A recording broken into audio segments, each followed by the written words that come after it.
Ice and Fire podcast. I am Sir Matt, the Bud Knight. And I am Sir Ezra the Watchful. Welcome to our Song of Ice and Fire book club. It is time for Raven's Nest. Yeah, once again, our monthly kind of group hangout, mega theory episode as we record with our patrons, our loyal bannermen, trusted members of the Night's Watch, Hedge Knights, Maesters of the Citadel, bannermen with no name or no faces, all of them. Yeah, exactly. Yeah, and we've got a lot to cover today, Yeah, this is the last Raven's Nest before Season 8, so... Right, yeah. So, and we will have maybe like a follow-up kind of Friday. That might be during the, once the show's already started. It might be right before. We just had so many Ravens that we wanted to get, I think I've got like a 14-page doc here, and I've got like a 9-page doc, for follow-up Friday. So it's a lot of crazy stuff here. So yeah. So all right, we've got a handful of people in the group chat with us. We'll be kind of calling on them intermittently as we progress throughout these theories. We have a lot. I'm gonna try to get to as many of them as can. We'll see how it goes. If it starts to turn into like a 4-hour recording, well, okay. Better hang on because it's going to be an 8-hour recording. So, no, but as we get going here, yes, Sir Ezra, I say we just jump right in. Yeah, that's fine. These first couple are actually, there's really no comment to be made on these. It's just kind of a catch up here, from, oh my gosh, I'm going to struggle with the name. Is it Ambalashrik? I think. I don't know. I was gonna let you handle that, but I don't speak Dothraki, so Right. We're gonna have to get a pronunciation because this is actually the former high priest to the Great Other, the three-eyed, the three-eyed falcon of the First Men. Mm-hmm. So I just thought this was hilarious, and I kind of couldn't believe, we got like 3, I think, ravens from him. No, we got 2 here. Oh, okay. And yeah. And, so this person or aspect of something, I'm not entirely sure. The high priest. Yeah. As he goes by here, dear lords, in the beginning there was only darkness, and when it awoke, light was born. As the light beheld the darkness and its flames flickered and fell below. Its embers are your words of creation. Its breath, the breath that keeps the coals burning. R'hllor, know that the wind of winter is the spirit of the Great Other, and its darkness runs through the heart of every man. R'hllor will be defeated in the wars to come, unless the living behold their darkness and know the word that awoke the Great Other. I wish you good fortune in the wars to come. I like that somebody just immediately put, is that a fucking threat, bro? Like right under this thing. I mean, come on, it is. This is the high priest of the Great Other. Basically wishing us good fortune in the wars to come. This is the enemy. Enemy. So we got one more Raven from him here, and then we'll just go around Robin, introduce everybody, and kind of talk after we read this one here. Yeah. So okay, real quick, dear lords, I write you once again because I know my first Raven may have been rather ominous, being that I live far beyond the reach of many ravens. I am just now receiving words from your small council. I am a night seer, and after leaving the temple of the Great Other eons ago, I became a mediator between the old gods and the first men, bestowing visions upon the green seers to enlighten them on of the coming winds. Perhaps you have already received teachings of the symbolism represented within a Song of Ice and Fire.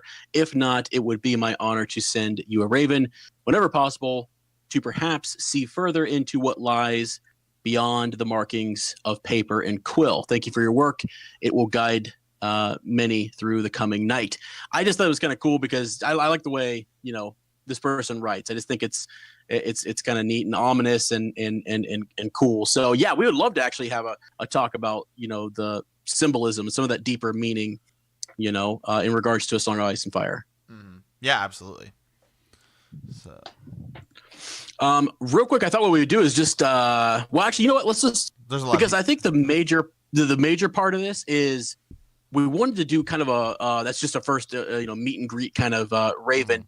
We have a huge follow up on the Crypts of Winterfell. Yes. So our first Raven is about the Crypts of Winterfell, and I thought that would kind of get us going. And then, or would you rather do Lord Adam Parker's responses first, or you want to start with the just a different take on the Crypts of Winterfell? Let's do the Crypts of Winterfell, this take on it, and then we'll let Lord Adam Parker go first because he had obviously that huge theory that we read an episode ago, and then he can kind of compare, contrast to this, talk a little bit about his own, some of the responses, and then we can have some other people kind of join in and the whole deal. So okay, nice. Okay, awesome. Yeah. All right, go ahead and take it away there. All right, my lords, greetings. I hope this letter finds you in good fortune. In my recent study of Maester Yandel's A World of Ice and Fire, I came across an interesting play of words in the section on the Long Night that piqued my curiosity. It is said, so complete was the winter that fell on the world. I believe that Winterfell was raised upon hallowed ground, the site wherein the battle for the dawn took place, and the physical location where in fact winter fell. It is also my belief that the Crypts of Winterfell are kept in the Crypts of Winterfell are kept both the Horn of Winter and Lightbringer, the stark ancient, some may say sacred bloodline, as well as their estout honor, required new worlds, like legend. Sorry, I skipped ahead there. Required them to be beneficiaries and guardians of these sacred relics. Secondly, similar to the New World's legend of King Arthur, only a Stark may excavate, restore, and wield both the Horn of Winterfell, or both the Horn of Winter and Lightbringer. Thus explaining the curious, there must always be a Stark in Winterfell, and the Stark words, winter is coming. Lastly, he/she who wields Lightbringer is Azor Ahai reborn. Stark plus Lightbringer equals ice and fire. In regards to the prophecy of the three-headed dragon, Jon alone has the blood of the Starks, blood of the First Men, blood of Old Valyria, and King's blood. He also has the magical ability to warg, thus his blood is both ancient and magical. That being said, his accompanying heads must also contain blood that is both magical and ancient. Only Bran and Arya share of his sacred blood. In order for Daenerys to be part of the three-headed dragon, there must be a third that shares her blood of Jon. Of her blood and Jon's both. Tyrion? Perhaps. Proof of this would require more study. I hope this helps in the wars to come. Long days and pleasant nights, my lord. I am Blashkurith. So. Dude, people we're trying to figure it out in the Discord. But yeah, so is I mean, is our high priest here trying to make the claim that the Horn of Winter and Lightbringer are in the Crypts of Winterfell? Yes. Okay. Okay, gotcha. I mean, it just yeah. And then he also goes on to kind of talk a little bit about the the magic in the blood, the Starks and the Targaryens, and all of that. So yeah, let's grab a few folks. I'm gonna grab Lord Adam Parker here because so I want to talk a little bit about this and kind of Lord Adam Parker's take on what's in the Crypts of Winterfell. Then just kind of open it up. What do other people think? You can reference this or Lord Adam Parker's kind of theory or your own. Yeah, the whole kind of spectrum. But I want to bring on Lord Adam Parker first. So I have you live here. Hey, everybody. Hey. Just taking a look at this. From what he sent. Actually, I was thinking Jaime would fulfill this. As the third head. So you have Jon, who has blood of Old Valyria and blood of the First Men. Mm-hmm. Daenerys has the blood of Valyria. I guess not really blood of the First Men, but Jaime, assuming, of course, that he and Cersei are come from the Mad King, assuming they're the bastards. That theory, and then Lan the Clever is also mentioned in one of the Ages of Heroes, and I believe that Garth Greenhand, Bran the Builder, Lan the Clever, those are all must be blood of the First Men. Right. So theoretically, Jaime could be the third head of the dragon, having blood of Old Valyria, blood of the First Men. Yeah, nice. I like that. Yeah, Now I have a question about just real quick, Lord Adam Parker, the Arya. Where was that he was talking about Arya and Bran? What does he mean by that? That being said, his accompanying head, relating them back to Jon, is he saying that their blood is shared? Something I was thinking that too. I think just Arya and Bran. Well, I guess why wouldn't Sansa be included? Because That's- Sansa doesn't have a wolf anymore, so Arya and Bran are wargs, Oh, I and see. maybe Okay, that kind of power. Because the first men, I get you. most of them are wargs, or I guess yeah, I guess the wargs were more the first men. The children of the forest were more green seers, so that's why Bran has both warg and green seer. That he's Yeah. allowed to do that. Yeah. Um, I wonder. Right. I wonder There's a lot if Sansa would have ever become a warg, but obviously her wolf dies so quickly that she just didn't have like the time to make that connection. Right. Well, they're all wargs, right? Aren't all Stark children wargs? And then Sansa's the only one who isn't because of that lost connection. Yeah.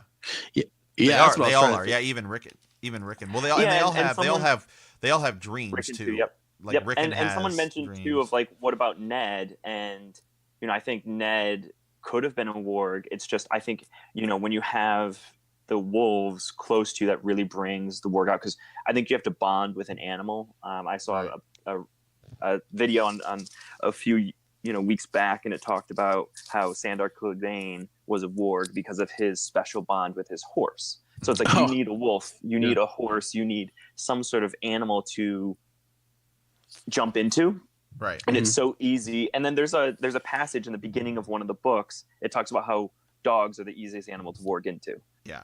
So I think having a dog that's your special bond, you get that warging ability, and then it's just something you have to practice. I mean, Ned definitely could have been a warg. He just has never once practiced it, so he doesn't know. And I think there's examples of people who are wargs that have no idea what they're doing, or I guess they just would call them wolf dreams at that point in time. And then Bran's the only one that really, really practiced it. I guess there is some sort of hint that Jon kind of figures out what he's doing. Arya, I don't know. Yeah. Well, I think everybody has, because I think the easiest way to look is look at the Targaryens, right? Especially like in Fire and Blood and World of Ice and Fire, where there's just not enough dragons to go around. But it seems like even like Valyrian, people from House Valyrian can ride a dragon if they can make that connection. Right. Yeah, so I think it works. It's probably similar with warging and this, and like, but as you said, the connection to those wolves, they didn't have wolves, so they wouldn't have made right. And then maybe also Arya. I mean, the Starks were kings, so that's where the king's blood comes in. They were probably kings longer than anyone else's reign. Thinking of 8,000 years ago from the Long Night to, what is it, 300 years ago from Aegon's conquest. So they've been kings for 7,000 plus years. Yeah. Targaryens have only been kings for 300 years. Yeah, good point. Yeah. All right. So that's pretty cool. So are we ready to shift gears to Lord Adam Parker's, his original? How many pages was that you sent us, Lord Adam Parker? Wasn't that like? It was 12 to 14 pages. Okay. It's tough because you write it, right, and I'm writing this, and I'm like trying to read it, and you like to read over what you're doing, but it's 40 minutes long, and I could only read through it and edit it once a day, because I was like, okay, this is the allotted time I added in, and I didn't realize how long it was gonna be, and then I was just like, oh, okay, this is this. Hey, that's fine with us. Yeah, I was like, oh man, imagine if this was my dissertation, or I was like a thesis of something. I could have gotten a college degree on this. Yeah. That's funny. Yeah. So, just what you want to give us a real quick, just synopsis of it, like in your mind, kind of, what the significance of the Crypts of Winterfell is, and then maybe what's there. Sure, of course. So, talked about, I guess, the Raven. Just to sum it up, I talked about the Kings of Winter. They've been kings for 7,000 years.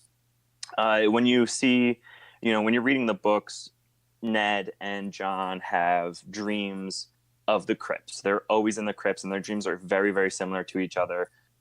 Apparently, all the Stark children used to play in the crypts when they were younger. If you search crypts, I mean, it's mentioned in every single book. It's like the most talked about thing in the Song of Ice and Fire series.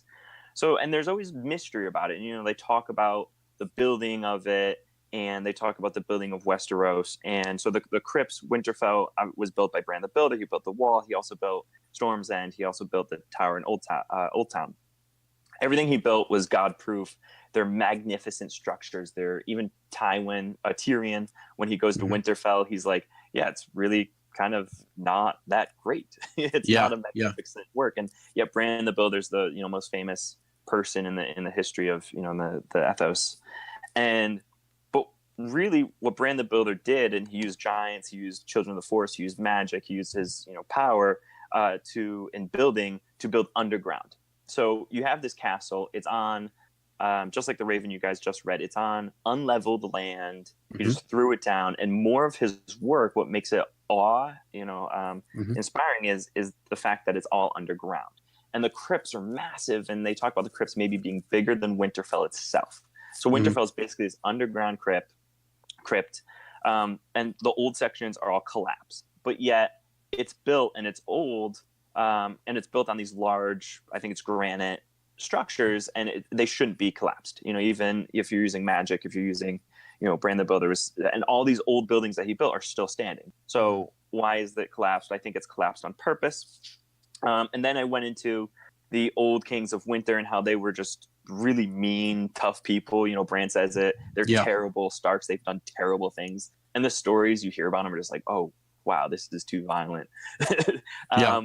So they're all terrible. So my theory was that after Winterfell, the long night battle, battling the Great Other, that's where Winterfell, and the Great Other is actually trapped in the prison inside under the crypts, and they collapse the tunnels on purpose to keep him down there.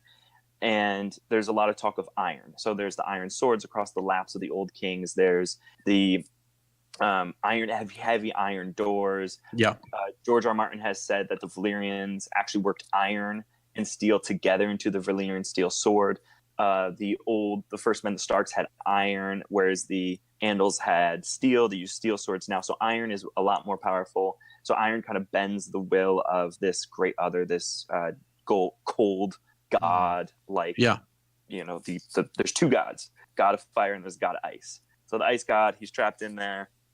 The Starks are all crazy to have the Iron Crown to kind of keep them in check. They're descendants from, so they have this huge connection with the White Walkers and kind of that side of it. They don't worship. I don't think they worship the Great Other, but they definitely have terrible tendencies.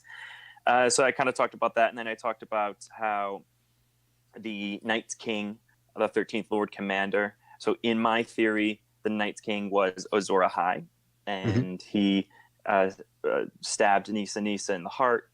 It took her soul. So she didn't die like a regular person would die. It took her soul and captured it into the sword. He's on the wall. He sees Nissa. They fall in love. He gives her his seed. So he's giving his soul to her, according to Old Nan. That turns him into kind of this White Walker-esque thing. He's a brave hero. He's a Stark. He takes control of the White Walkers. I mentioned the White Walkers have always been there. They'll always be here. They're just thing. So he's now the leader of the White Walkers. They have no purpose, really. They're kind of worshiping their lost of their god is just captured. He's like, guys, I will lead you. They go into hiding. They're basically back now. Gotcha. And then, so I think what's in the Crypts of Winterfell is the Great Other, which is the ice god who, you know, death, basically. And also Nissa could be in the Crypts of Winterfell as well. It's built upon a hot spring, but yet it's still kind of cold. It's colder than it should be if it was built on a hot spring. And I think that's kind of the power, the magic of the Ice King kind of seeping through. But I think that the iron, it holds it down as well as it can. Yeah, and you were even talking too, I think, a little bit in your Raven about the idea that the Kings of Winter often wore, as you said, like the iron crowns, right? To kind of stave off some of that influence, maybe. Right, exactly. So they have these terrible tendencies because obviously, if you're powered by the Great Other, you're just a mean person. You're a terrible person. So the iron kind of keeps them in check. It's kind of saying, okay, you're not this wild being anymore. You're a person. You're a man. Let's bring you back to reality. Don't, torture people for zero reason, which some of them kind of did, and some of them got a little crazy. And it's like, yeah, you have to. It's because they're living with this ultimate magic, dark magic. Yeah. Wow. Okay. One more question before you go, because we're gonna get some other people's thoughts, and I want to circle back to you. So real quickly, looking at it now, like, either in the show or even in the book series, whatever, with the Night King coming back, is his purpose then, is it only to free the Great Other, or do you think it's like, have you heard people talk about how he wants to end his curse maybe, or whatever that may be? Like, is there a way to, like, is he cursed? I mean, could it be broken in your theory? I guess I wanted to. So in my theory, he basically has no soul. His soul is That's given right. to Nisa. She also doesn't have a soul because her soul is trapped in Lightbringer. Yeah. So I think he's coming to free her. I think that magic is kind of, I think he's coming to free her, and I think that he'll stab her in the heart and kind of be back to his normal person, and then just be like a good person, and that's kind of his whole goal, is to free her. Maybe he's corrupted by the Great Other. Maybe he does want to free the Great Other. Maybe he doesn't know. Maybe he doesn't know she's in there, and maybe his goal is to free the Great Other. And then like he gets a call of she's there, and she feels her presence, and then he comes down because he's got those ice. And maybe Lightbringer's that ice sword that he has. And he takes that ice sword and he stabs her, and then it like inflames and becomes the flaming sword, and then he like turns back to a normal human. She comes back to a normal human. And he's killed everybody, but then it's like, oh, but you were a nice person the whole time, right? That's his target. Gotcha. It's just so cool. It's so cool and so fun to like speculate and to see, think about what other people are thinking in regards to the Night King, because it's such a hot topic, and it's everyone's kind of wondering what's in the crypts of Winterfell. Why would the Night King be on his way? So I don't know. I love it. I think it's it's unique, and it's really and it'd be kind of cool if this whole like George R. R. Martin's thing is that people aren't really who they are on the outside. It's like people who you think are bad people, like Jaime starts out really bad, right? And he's turns into a nice person. In the Hound, you think he's like a terrible person, but like you catch it in glimpse. He like talks to Sansa a lot, which I think is super sweet.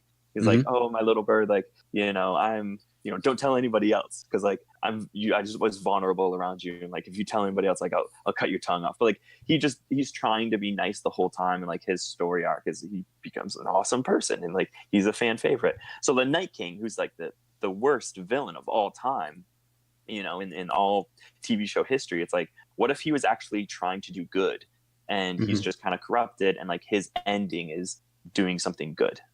That would be that twist. You thought he was the bad guy. Jon Snow's the bad guy.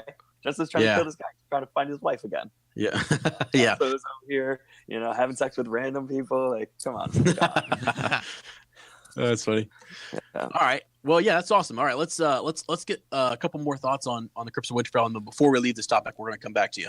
Yeah, let me see here. Yeah, who else wants to join in on this one? We got some people here. I'm going to throw in Maglum here. Sorry, I'm just kind of putting people on the spot. So you are live. Yeah. Good morning, everyone. Yeah. Yeah. Good morning.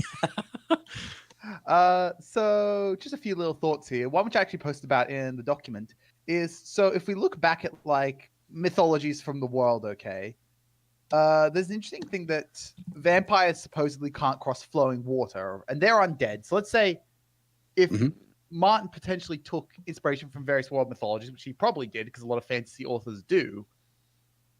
Is it possible that the idea of Winterfell being built on a specific spot and having water running through its walls could be some sort of defense against the undead? And part of the reason they'd be going for it now is that when Theon went and basically invaded Winterfell and destroyed it when he left, he basically broke up a lot of the walls and like stopped the water from running through it in the same way. I think they actually mentioned something like that happened, didn't they? Yeah, that's a really good point. Yeah, because we know they have trouble, with water, and especially this is warm water, right? It's a hot spring. We're told. So yeah, that's a good point. I mean, we like Lord Adam Parker was mentioning, the iron. I had never really, caught on. It really what got me was the iron door. Him talking about the iron door and those hinges and things like that, and then just how much that could hurt or perturb a White Walker, and then as you say. Yeah, the water. That's a really good point. The other thing as well is iron. I think like as well, again, in certain mythologies, iron is really detrimental to Fey beings. So I guess the closest thing to saying it's Fey in the setting would be the Children of the Forest. Yeah. So yeah, that's a good point. Yeah, because they created them. Yeah. So wow. you've got like potential links just looking at the material and that. Also, I'm just going to pull out one thing that Lord Adam Parker said. If you're powered by the Great Other, you're a terrible person. So, sorry to our new member, the Night Seer. You're apparently a terrible person. Oh, that's hilarious. Yeah, I mean, yeah, that's funny. Did you have any more thoughts though, just on like maybe what is in the Crypts of Winterfell, or like why is it referenced so much, or why is it significant? Well, it could just be a matter of the fact that it's going to be significant because there's like so many like people buried there. So if it's going back 8,000 years for a start, just the White Walkers, they might not necessarily be going to the Crypts, but if they come to Winterfell, and if for no other reason they're just there, they could raise up all the bones, because I believe we've seen them raising bones rather than full people before, so get the skeletons going. That gives them essentially a free in to Winterfell. If they're trying to hold Winterfell, and then you got a few hundred ancient kings crawling out of there, gotcha. That's Trojan horsing it like that. Right. So even if there's nothing greater in the tombs than just what we definitely know is there, which is tombs. Yeah, that's good. Also, we could see White Ned Stark, which would be cool. Although he'd be. Oh my gosh. Yeah. We know specifically the Whites. Well, at least from the show, we know that the Whites have trouble, certainly with at least fire, like walking over fire, because when they try to go into Bran's, the Three-Eyed Raven's cave, if you watch that scene, the White Walker and the Night King just walk right through the fire, and then the fire comes back, and then they can't cross it. So that's how they start like climbing up above it. So, that, like, I wonder if that, and we talked a little bit about water as well, is something that they knew, like in building Winterfell, like, maybe like the idea of like warm water and stuff like that, or if they just built, or they could have just built Winterfell there because, hey, it's a good resource. The one other thing which I was wondering though, in relation to Balashirk's there you go, Raven, was that he like mentioned specifically saying that it might have been a Stark who was Azor Ahai. My one question to this would be, if that was the case, wouldn't you have them worshipping Azor Ahai? Wouldn't that be like become their like actual standard religious practice, rather than worshiping the old gods? They would worship Azor Ahai, because not Azor. Rolor. Sorry, I'm sorry. Right. Rolor. Yeah. If one of them was that, I don't know. It's just a potential thing. It could be a misdirect, but it's like, and again, faith does change over time. Yeah, and actually, I was going to come back to Lord Adam Parker eventually, just with the whole. I think in his theory, he was even talking about like Azor Ahai and the Last Hero maybe being separate people. So I thought that was kind of interesting. Sometimes we think that they're so similar that they maybe were all one person, but the tale grew in the telling, and different. The East has its version of the hero Azor Ahai. So it's a good point, because they definitely worship the old gods. I'm going to jump to something real quick that I've been wondering about. So and we'll ask Maglum this here, if the children created the Night King, and that's just what we see in the show, going off of that, does that mean, like, when you look at like Rolor, the faith of Rolor, and you've got the Great Other and then just Rolor, how do the old gods fit in there? I know Lord Adam Parker kind of talked about just that the old gods maybe is just, you've got light and dark, you've got, but they're specifically talked about as in like gods of the stream, or gods of the earth or stone or whatever. It just kind of dawned on me that like the children created what we know as the Night King, who is supposedly a servant of the Great Other. So when you look at those religions, that's why early on in the podcast I was always kind of a little bit shook by how that religious piece all fit together. Any thoughts on that? So we're looking at like two very fundamentally different religions at the start here. So let's take the faith in Rolor and the Great Other, because Melisandre clearly believes the Great Other exists. So he's probably an established part of their faith. So that makes them a dualistic religion, which is one which is based upon the idea of two opposing gods, not necessarily both which are worshipped equally, but two opposing gods. Then you've got the faith of the old gods, which is animistic, which means they believe that everything in the world is alive with spirits and that. So like Yeah. the old gods might not be gods as powerful in a sense as what we're looking at with the dualistic faiths, because they believe that, oh, it's this one super powerful god creates everything and one super powerful god's threatening everything. Yeah. But the old gods are sort of a part of creation. So if you were to look at it in that way, I see. and again assume that all these things are real, R'hllor might have created the world, then the world sort of became, I don't know, awakened and alive with its own magic and its own spirits, and these are the old gods. I see. Yeah, that's interesting. That helps to kind of understand, because when Melisandre looks into her flames, right, she sees the three-eyed crow, and she sees Bran there. She has that vision, right, and sees them and believes that they are servants of the darkness. And there's a lot of quotes surrounding the three-eyed crow, trying to persuade Bran to trust the darkness and to grow in it, in a sense, almost. It's just really been kind of interesting. I don't know if I always trust the three-eyed crows. I guess what I'm getting to, and the children. Crows are tricksy birds. Yes. Yeah, exactly. Yeah. So, all right. Well, yeah, thanks. I just wanted to get that out there. Maybe we can get some other folks' thoughts here just on, looks like Lady Liz is actually, she's at work right now. Oh, okay. She can't respond. Let's get old Lord Hunter on here. Okay, perfect. Can you hear me? Yes, you're live. Yeah. Hi, sirs. How you doing? Hey, good. And yourself, man? Yeah, that was a great theory of Lord Parker's. I like it because it was kind of incorporates, like at the end of it, the Stark's not coming out looking as great. I feel like we've seen so many character arcs to the good, and I feel like the Starks just started off being loved, and I feel like at the end of this thing they're gonna be looking bad. Yeah.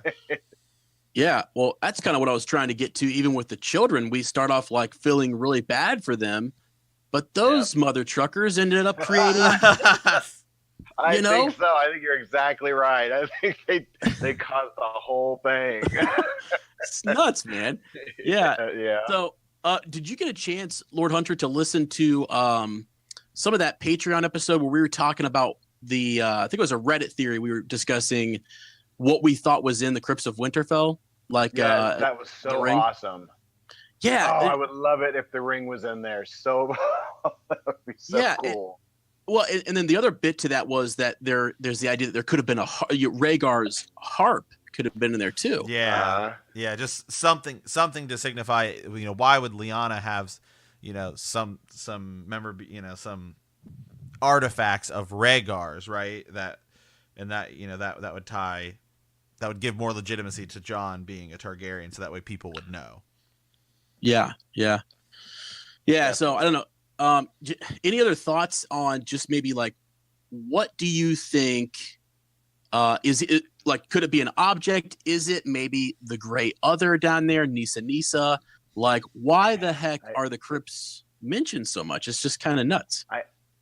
It's definitely something. I would be so disappointed if it's just like a couple of ghosts or something. I mean, if it's not a dragon or Nisa, the Nisa one would be super cool, because I feel like it's not just the Night King coming to kill Bran and that's it. I think it's gonna be way more complicated than that. And I definitely like, in level 1 of the crypt, they better be finding something like a treasure, something connect Jon to his mom. Maybe some spiders in level 2, and then level 3 should be Nisa or a dragon or something down in the crowd. But definitely. That's awesome. Yeah, I don't know for sure though. I'm just. Well, no, yeah. As they go further down into the crypts, that it's like the levels get harder and harder. Well, they talk about that though. Like, that is something they talk about when they talk about the crypts. They talk about the further you get down. Like, they even say, they say it multiple times. There's even deeper and darker like levels, which people haven't gone to. In a long time. Deeper and darker. Yeah, I just kind of. I mean, I honestly don't know. Like, that's why I love to hear everybody's thoughts, because I'm down to find something in Lyanna's tomb. I think finding something in Lyanna's tomb is one thing, but then what's beyond that barrier where it's been collapsed in? That could be real scary stuff. Something that explains why the Starks always have to be there. I mean, something that definitely there you go puts a nail in that coffin, so to speak. Yeah, that's a good point. Yeah, why does there always have to be a Stark in Winterfell? And what happens, when they're gone? And what escaped, or what power was broken when Bran and Rickon leave and Theon, sacks it and everything. Yeah. Mm-hmm. I like to it. mention that they're talking about at the beginning where it's like over the years the iron swords have slowly rusted. Yes. So there's some that are kind of floating around already on top of Theon's invasion. Yep. That's a good point. Yeah, and they often reference the ghosts that are down there, the spirits that are kept at bay, because of those swords and stuff. I actually just read on the wiki that Hodor took one of those iron swords when they left out of there. So I was like, son of a gun. I kind of don't remember him taking that, but it's just like, there we go. Either. Yeah. Well, so from Bran 7, A Game of Thrones, chapter 66, which we haven't gotten to yet in our reread. But it talks about the cavernous vault is larger than Winterfell itself. Wow. Yeah.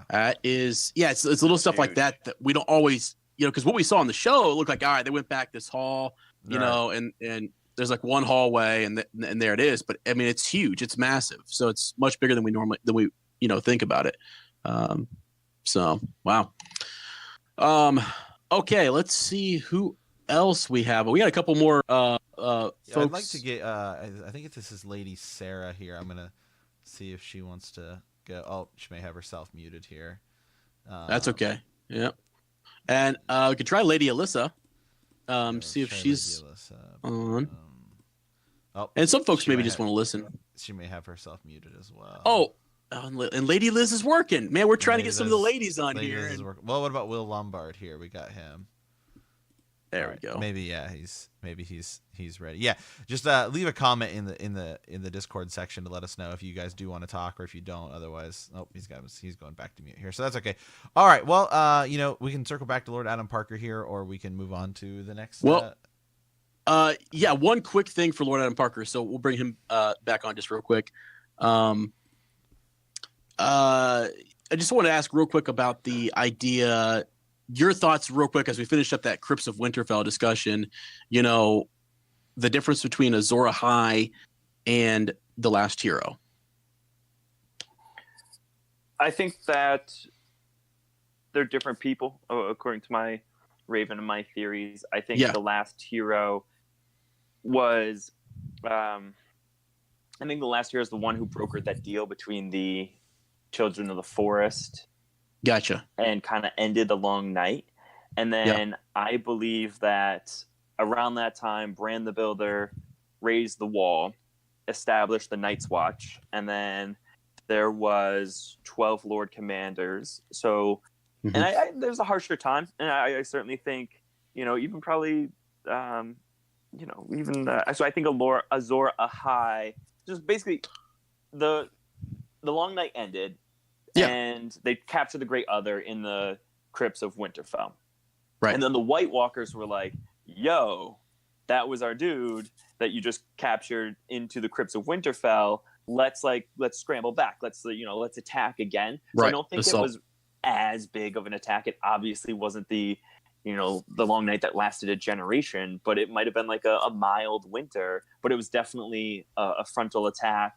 They had the wall already in place. They had the Night's Watch already in place. I think that a couple of the Lord Commanders died in this fighting. And it's something as simple as like, okay, Lord Commander dies. Oh, we need another one.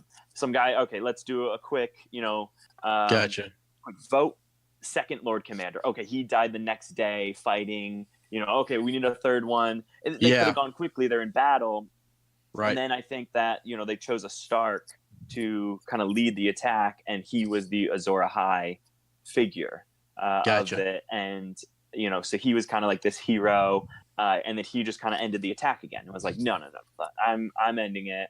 I'm super badass. I'm a Stark. And then I mentioned in my theory that his name. There's Jorman above the wall. Oh, and the king, Brandon the Breaker, who was the king of Winterfell, they banished his name. So it's like he who must not be named is this guy? We erased all the records. They're sacrificing to the great other, maybe trying to bring him back or something. But anyone who's in the kingdom cannot say his name, because that's obviously offense. You get put to death if you say his name. But the wildlings up north, they're wildlings. They're free folks. They're not under the laws of men, and obviously it's harsh up there, up north. They don't want to be up there. They travel to Essos. They're like, yo, let's go somewhere warm. They're going to Essos, and they're telling stories. It's like, that was kind of the currency. It's like, do you want to be, is it Salad or Sam or something? Like, someone says, there's a pirate who says, like, I don't need gold. I need stories. So, like, tell me a story, and that's how you'll pay me. And they're like, yo, I have the story for you. Check this out. There's this guy. What's your language? We'll call him Azor Ahai, maybe. That's Essos. Yeah. So they just kind of renamed him. And then over the time, or maybe they called him last year, or not last year, maybe they call him the hero or something. And Azor Ahai just translates to that. So I personally think that the last hero and Azor Ahai are different people. The last hero brokered the truce between Children of the Forest, and Azor Ahai was the last person to put back the attack. Yep. I like it. All right. I like it. Awesome. Well, let's see. We do have Lady Sarah available too. Did you want to read, Sir Matt, just maybe the next Raven, and then we can maybe get some thoughts on that? Yeah. Or do you want to? Yeah. Well, if she has comments, we'll bring her in here. Oh, looks like she's unmuted, so she can talk if she's ready. Lady Sarah, can you hear us? I can hear you. Can you guys hear me? Yes. Perfect. Oh, yeah. Yay. That is awesome. Yeah. How are you doing? Oh, wonderful. I'm so excited to be in the nest and to get this thing going. Oh, that's so great. Yeah, I think we actually have let me see here. The next thing that we have in the doc is actually talking about Rhaegar. Why did he leave Elia Martell? That's something you sent us? Is that right? Yes. Oh, okay. That's what I thought. I have just been, out of everything with all of these key characters, it is like, what is up with Rhaegar and Elia? Like, there is something there. There had to have been some sort of an agreement or pact or something, that changed this course, to lead him to Lyanna and to the north and all of these things. And so, that's kind of where that train of thought started. And I don't know if I came back around to it, but yeah. Yes, that's where we're at with that. I got you. Yeah, because like the idea, just to kind of in short, she's got really good thoughts here. And actually, Sir Matt, do you want to read it for us, and then we can discuss it? Yeah, absolutely. Sorry, there's so many comments here. I've got to find the next Raven. Okay, perfect. Here we go. Yeah. Why did Rhaegar leave Elia Martell? In my deep, dark search for reasoning as to why Rhaegar left Elia, if their children were truly fathered by him, if there is a great white northern conspiracy sending Jon to the Wall and beyond, another piece that popped up in this puzzle is what was Ned's plan for Jon in the long run. He seems surprised and somewhat hurt by Kat's suggestion that Jon leaves for the Wall when Ned leaves for King's Landing. Jon discusses his intent and wishes to join the Night's Watch with Benjen Stark before many things go into motion. All signs are pointing north, north, north. Let's start from the point where Rhaegar puts down his harp and learns how to fight. He becomes obsessed over the Azor Ahai prophecy, and this is where the journey north kicks into high gear. We get the Harrenhal tourney where L plus R gets it wrong. And also, we have H plus A. Lyanna and Rhaegar seal their union, conceiving baby Jon Snow and possibly Mira Reed. Time jump to the Tower of Joy. Sir Arthur Dayne, Sir Gerald Hightower are there protecting their prince, and Lyanna, obviously at the order of Rhaegar. Then enters Ned and Halland, confused as to why these two are there. They should have been with Rhaegar on the Trident, or with Elia and his heirs, or hell, even with the Mad King in King's Landing. Different from the show, I think we will see Ned have a conversation with these two Kingsguard about their true purpose. Ned, as badass as he is, could never defeat the Sword of the Morning in single combat. An agreement between these men must have been made, a secret pact to protect the child that Lyanna and Prince Rhaegar left behind. Hightower and Dayne went north after the Tower of Joy, as Ned and Halland went to Starfall to return Sir Arthur's ancestral sword. This is where Ashara surely comes into the fold. She apparently wasn't so bereft of her brother's death and the stillborn death of her bastard daughter. She jumps to her death. I mean, who'd blame her, right? I'm a believer of the theory that Howland left with Ashara to Greywater with baby girl in tow, where she is raised and then sent to Winterfell at a very precise moment with Jojen, which ultimately leads to her Jojen and Bran beyond the wall, a.k.a. the North. She has to edit in here. Sorry. Shark also could have left the Tower of Joy with Ned and Jon, helping Ned in his travels to Starfall and whatever else he may needed.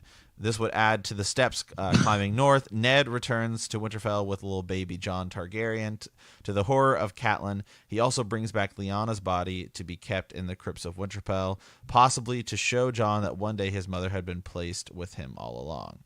Also, she has in here, we know Ned will have placed evidence in both Jon's maternal and paternal lineage in her tomb, hopefully involving some of the research Rhaegar put into his Azor Ahai Great Other search, some tool Jon can use to defeat the Night King, like a sword, a horn, etc. Rhaegar will be the one to truly show Jon what to do from there.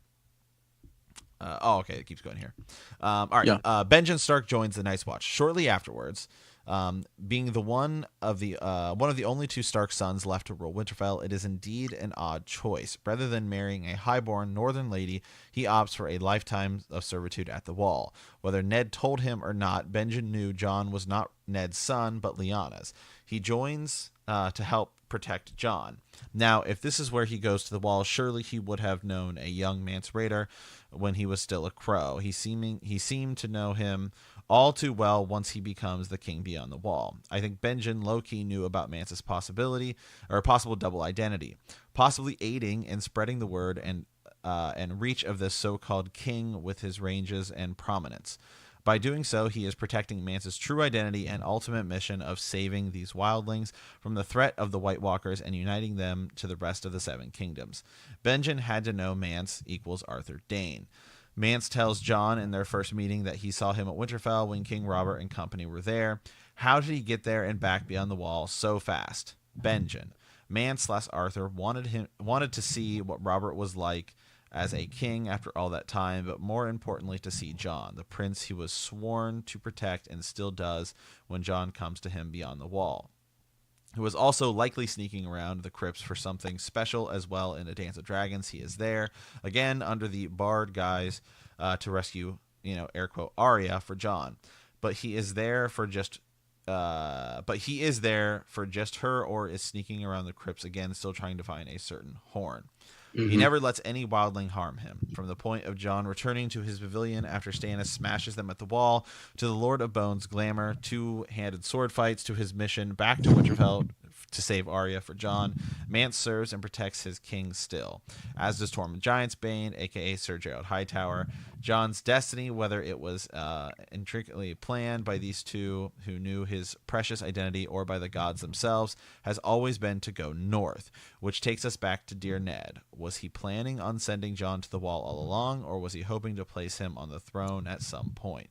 Or was his ultimate and only goal to keep him alive no matter what that meant or took? No matter the price it cost him, if Jon comes back to life, he will have conquered death, thus giving him the power to hopefully slay the Night King, which is Bran, by the way. Thanks for bearing through this, Raven. Lady Sarah, the Unraveler. What do you guys think Ned's ultimate plan for Jon was? Do you think he knew more about Jon's destiny other than him simply being the unfortunate bastard son to a dead prince and his sister? Did Ned know Jon was meant for so much more? After all, Ned really knew that winter was coming. Yeah. Wow. Yeah. Wow. I mean, there's a lot there. Sarah, there's a lot. That's a lot. Yeah. We go on a couple different train tracks when it comes. I love to it. No, that's great. Rabbit holes. No, that's great. Absolutely, yeah. Yeah. So real quickly, so you're a believer. R plus L equals J, right? Yes. Okay. And then you're also a believer in that Arthur Dayne survives and is Mance Rayder. Yes. Yeah. I believe, that something happened at that Tower of Joy. There was only, I think, just 2 or 3 Kingsguard that were there. And I think you guys have mentioned before in previous podcasts that Tormund's like accent kind of bounces back and forth between being somewhat believable and kind of like piratey, and it's just very interesting. I don't know. He just feels like a Gerald anyways. Like if Tormund was going to have like a regular name, it would be Gerald. But, and so I completely think that something sneaky happened at the Tower of Joy before Ned maybe even got up those steps. He had to have some sort of conversation rather than this kind of sword fight farce. Yeah. Kind of like they came to some type of agreement. A plan was created or what have you.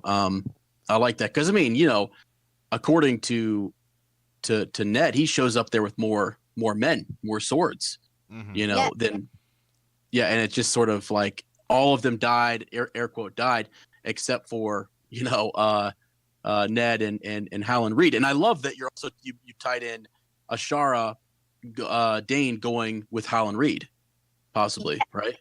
Yes. And real quickly, I was going back through some more information about her that I could find today because she's just so fascinating because she's just so mysterious. And is she Septa? What is it, Lemore? Is right? She slave? Is she possibly Daenerys's mother somehow? There's just so much mystery around her, and I love her character even though we know nothing about her. So at the Journey of Harrenhal, when Mira is describing to Jojen how her father described it, using kind of like the house's animals rather than the names, describing who she danced with and stuff. And it seemed like, I'm sure Ned seemed curious about her, and maybe, his wilder older brother was, coerced her into dancing with him and whatnot. But it seemed like Howland spoke about her so gently, so beautifully, and I just feel like that may have, it seems like those two would have made a little bit more sense than maybe her Ned. I could definitely see her Ned, but they put I think three men that have kind of fallen in love with her from the outside. You have Howland, the way he describes her, the weirdness around Ned, there's something there. And then Barristan talks about her quite often. Yes. And wishes that he ended up dancing with her, that he wished he won the tourney so that he could have given her his favor versus Rhaegar going to Lyanna. And so, yes, it's going to be very interesting to see what happens with her. Yeah. I want to do something real quick just because I see a great conversation going on too. So we're going to keep Lady Sarah here. And I also want to get your thoughts on this. So some folks, Sir Matt, we've recently found out in just poring over the Reddit and things, believe that Qhorin Halfhand is actually Sir Arthur Dayne. And I have a couple quotes here. In A Clash of Kings, this is a Jon chapter, Clash of Kings, dawn had broken when Jon stepped from the tent beside Qhorin Halfhand. A couple of paragraphs down here later, it says, Dawn and Qhorin Halfhand arrived together. Clash of Kings. Let's see. He dreamed of burning castles and dead men rising unquiet from their graves. It was still dark when Qhorin woke him. While the Halfhand slept, Jon sat with his back to the cave wall, listening to the water and waiting for the dawn. So it's just a lot of this pairing of the phrase, or the word dawn with Qhorin Halfhand. And some folks, kind of think perhaps he could have been one of the Kingsguard, maybe even Sir Arthur Dayne, north of the wall. He allows Jon to kill him. He actually instructs him to, just so that it's believable and so that way he can be taken in with the wildlings. And one of the things, if you look at that, Qhorin didn't know. I don't believe Mance Rayder was around. This was a wildling search party that had come across them. And so it's not like you have Mance right there if he does know who Jon is to protect him. So Qhorin really does that to make sure that Jon lives and gets in, into the wildling camp and is taken before the king beyond the wall. Any thoughts on that, Lady Sarah?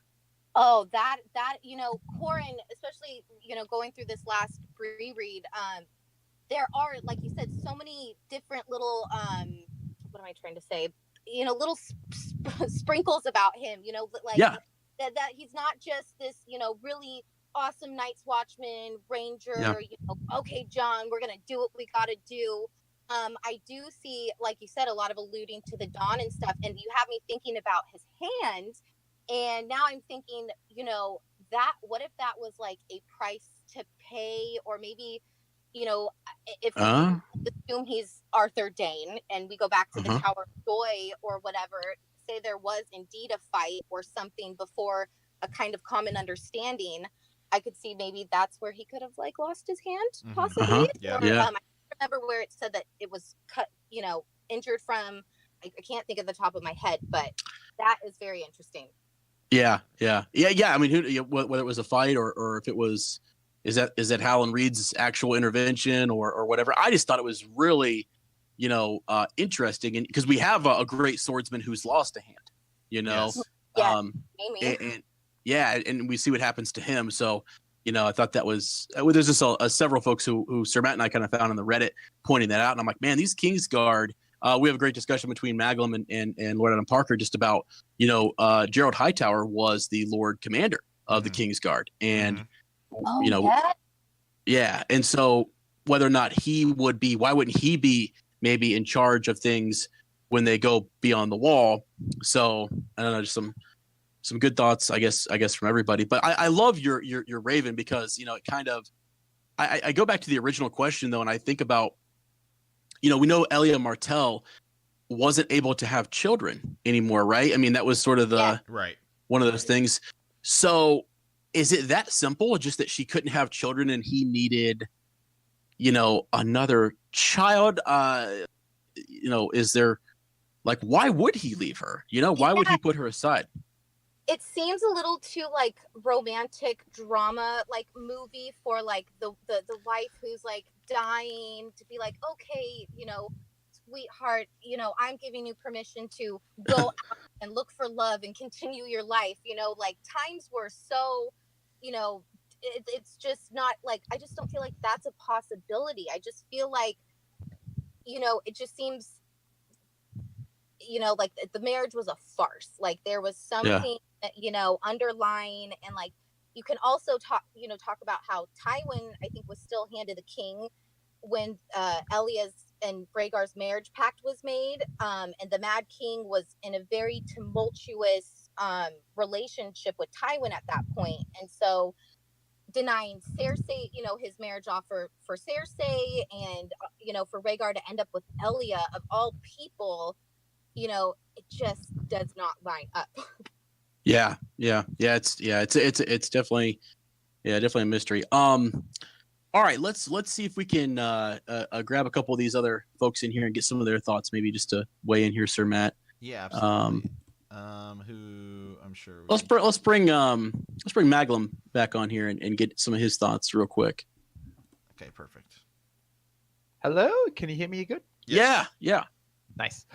So my thought here is a different take on John potentially, and all this stuff relating to the prophecy is that John is the one who goes against the prophecy.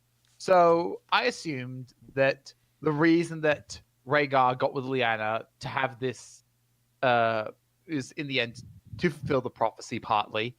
And I think I'm not sure if it's implied anywhere. This is might just be a theory that possibly Elia might not have been able to have more children after Aegon, or they might have been having difficulties. And he's like, I need the third-headed dragon. I need my Visenya. So his plan was to have a daughter with someone else, and for reasons he chose Lyanna Stark, which might have been romantic feelings. So John being a boy for a start goes against the prophecy and what Rhaegar planned. Yeah, I think there are all these people who make plans for John and his life as well. Like Ned's didn't want him to be involved in big troubles and big issues. I think Ned sent him to the wall to keep him out of stuff because he's like, I just want Lyanna's son to be able to live a life. It's not necessarily the best life. And admittedly, that's probably why he wasn't pushing him to go to the wall, and he was cautioning him. He's like, I want you to live a normal person life before you decide this. Yeah. And he's going beyond all this stuff. He's going beyond just living a life. He's going beyond what people thought he would do. I think that's kind of like a thematic thing for his character. Yeah, I actually saw, one of your comments was basically like, it may be kind of boring or whatever, but this idea that maybe we just want, him to be safe. We just want, John to be out of the limelight, and just live a good life. That he's, Ned's fulfilling that promise to his sister. So yeah, because Ned just lost his dad, his older brother, and his sister in fairly rapid fire succession. Uh-huh. You can't blame him for just wanting to keep someone he's got his family safe. Yeah. Right. Yeah. And that's actually a good point about the Visenya piece, and that like so those best laid plans, they often go, not the way we want them to, right? And so it's like, he wanted a Visenya and ends up getting, John. That's a Jaehaerys. Yeah, he gets a Jaehaerys. Yeah, there you go. Yeah, exactly. I refuse to call him Aegon. I refuse. Yeah, do not. Yeah. So confusing. But so I like that. I mean, any thoughts on? And you're right about Elia. Just that she is sickly. Is poor in health. I think what the Maesters even told her that she just she won't have any more children. So I've wondered if. Sorry, go on. I was going to say, Rhaegar seems to be a bit better than Aegon the Unworthy, I think, who was the one who just kept forcing his wife to go onwards. Oh, Lord, despite the Dragon Knight. Yeah. Yeah. So, all very interesting. Any thoughts on just like what happened at the Tower of Joy? Do you have any, thoughts, theories as to like that confrontation? Does it go down the way we see it in the show? I think it's a good point that it was Lady Sarah who sent this through, yes? Yeah. That she made, saying that, I'm sorry, but I couldn't see Ned taking on Arthur Dayne. Like, we had three Kingsguard there, okay? And we know Ned had himself plus 6 other people. So we don't know the relative fighting quality of the 6 other people, but these Kingsguard, were from when the Kingsguard meant something. Like, these are the Barristan level people. And we know that Arthur Dayne outclassed Barristan. I don't know how good Wenton Hightower were. Gonna have to have King's Tower Bowl. Certainly similar abilities, but either way, we don't know how good all these people that Ned had with him were. Like, they obviously had some training because they were all like lords and that, so they'd been trained. Exactly. But could 7 of them take on the 3 Kingsguard? I'm going to lean towards no. I would not be surprised. Yeah, Barristan Selmy, when he gets dismissed, he's looking at like Sir Meryn. He's looking at a few Kingsguard and just like gold cloaks, and he's like, I could cut down all of you right now. Yeah, right. And then he does kill 2 guards with no sword. You know what I mean? Because he just leaves. Yeah, on his way out, so he kills 2 guys with no sword. So. Yeah, it definitely, there's something else there, because as you say, you got Gerald Hightower, who was a boss, and then Sir Arthur Dayne. I don't know much about Went, but I mean, he does it. He puts some really good guys out there to face those guys down. And I mean, Howland Reed even, counts as a fighter. I don't know. Maybe he's more than we think he is, but yeah. I don't know. Like, I think Howland might have like just created an opening or something at some point, because didn't he get like wounded in the fight distracting someone, or was that in the show? The show. Okay, yeah, and then it's like, so like again, so there's potential for like various things he could do, even if he's not necessarily the best straight up swordsman, because I mean the Kranich men have their own ways of fighting in that. Like, you see Mira do stuff like that with the net. Like Mira's able to like stop Summer with a net. Like it's just like little things they can do as well. It's just like different fighting styles and things. Yeah. Okay. All right. Awesome. Let's see if we can get Lord Adam Parker in here, and then we'll go to Lord Hunter next. Let's see here. Right there. All right. Yeah. Hi. Well, this theory is blowing my mind. I love it.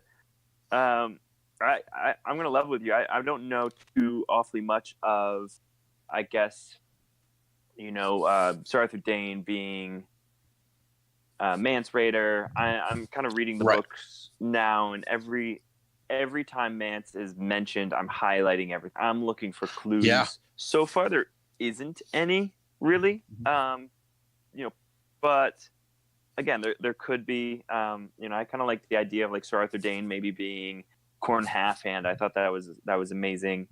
There is a huge possibility that maybe one of them did survive, or maybe was wounded. Maybe they cut off half his hand and kind of bleeding, and Ned ran upstairs real quick, and he's just kind of, I want to say off screen. Ned ran up real quick and was like, "Oh, this is bigger than we thought," or maybe they slash him down. He drops his sword, and right before they go to kill him, he's like, "Hey, I have to tell you something. Like, this is." I'm Rhaegar's best friend, and this is actually what's happened. They got married. The new king is up there. Right. Lyanna's just gave birth to the new king. You have to protect them, and let's formulate this plan, and let's protect them together. And that's maybe he didn't die. Or maybe Howland Reed is a faceless man assassin that he learned skills on the Island faces. Right. Yeah. Because he's the Knight of the Laughing Tree. Maybe he is really good at sword fighting. But to Liam's point, I mean, who was there? Gerald Hightower is, I guess, captain of the guard. They say. He's got to be extremely good, especially if you're captain of the guard of Arthur Dayne and Sir Barristan Selmy. Right. You're obviously a really great sword fighter. Sword of the Morning is there. He's, equal sword fighting with Barristan. Obviously not better than Barristan. There's no way that can happen. Oh, boy. But he's equal with Barristan. I mean, I guess Ned, older Ned isn't the greatest swordsman. I mean, there's no story of Ned being a great swordsman, but he's not shit either. I mean, he just won a war. Ned isn't the type of, he's like Stannis, he's like show Stannis, I should say. He's on the front line. He's charging through everything. Yeah. And Ned probably won more battles than Robert did, and probably is a beast at sword fighting, especially some of his men. I mean, these are Northmen who just won. I mean, Ned also grows up like training with Robert and John Arryn. I mean, we know, we're talking about a younger John Arryn who's at least been around, and so he's Ned trains with Willis. Yeah, too, he trains with he trains with he's probably training with the Knights of the Vale while he's there. He's the fact that he's training with Robert. If we know anything about Robert, is that Robert's a pretty good warrior. So you'd have to imagine Robert's supposed to be great. You have to imagine Ned is pretty decent as well. Who's like the captain of the guard for the Knights of the Vale? He's supposed to be somebody who's like pretty legit, right? Was it Waymar Royce? Yeah, he's supposed to be like a decent sword fighter too. So Ned definitely had expert level training. So he's not a bad sword fighter. It could go 50-50. Definitely in the books, it's going to be all revealed to us, hopefully. Yeah. Maybe in the show too. I'm certain they're going to do multiple flashbacks, as I talked before. I mean, there's 400 hours of something that's not the Great War. They're gonna have to flashback. Bran is there. He's not a robot anymore, according to the actor. So there something else happened in the Tarja, whether it's 100% plausible or it's not at all, but it definitely is blowing my mind just listening to this, because it's not something that I've ever thought about before or sat down and researched. I have to go listen to the Earth on this one and come back to you guys. Good. You should bring some wisdom. I like that because there are crazy theories out there, and sometimes even just like I was reading like that one word association, and it's like, but the crazy thing is Gur will do that. I mean, he'll do stuff like that. Like, whoa. Right. Every time he mentions Rhaegar, he mentions Jon in the next, or when Ned thinks of Rhaegar, he thinks of Jon in the next in the next sentence. Every time he mentions, I can't think of like another one, but every time promise me, he thinks of Jon in the thing too. And the show the show is so funny with that. It's like, imagine amen. It's like, imagine a Targaryen alone in the world. And it's like, in comes Jon. So and they take that from the writing to itself. So yes, that word alliteration with Corn and Dawn. There's definitely something there, and it's something Gurm would 100% do. And he said that Howland isn't in the books because he knows too much. So what does Howland know? Jon's parents? That's boring. You know, Yeah. everyone knows Right. Jon's parents. So Howland knows something more than that. And I love the idea that the Reed girl is Mira is someone also. You know, Yeah. whether it's Right, especially just given the fact that they talk about she looks like Lyanna.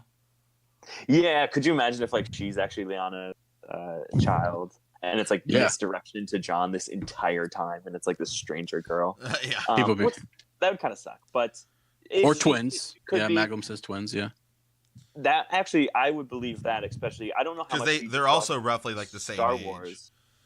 Right. Yes, they're supposed to be like exactly the same age, and I don't know how much Gurm brings from Star Wars, but I mentioned in here kind of in the chat, it's like, you know, Anakin Skywalker was the chosen one because he was the father of Luke, who brought balance to the Force. So Rhaegar was the prince who was promised because he gave birth to Jon, who's gonna, you know, avenge everything essentially, and like that's kind of how the prophecies work.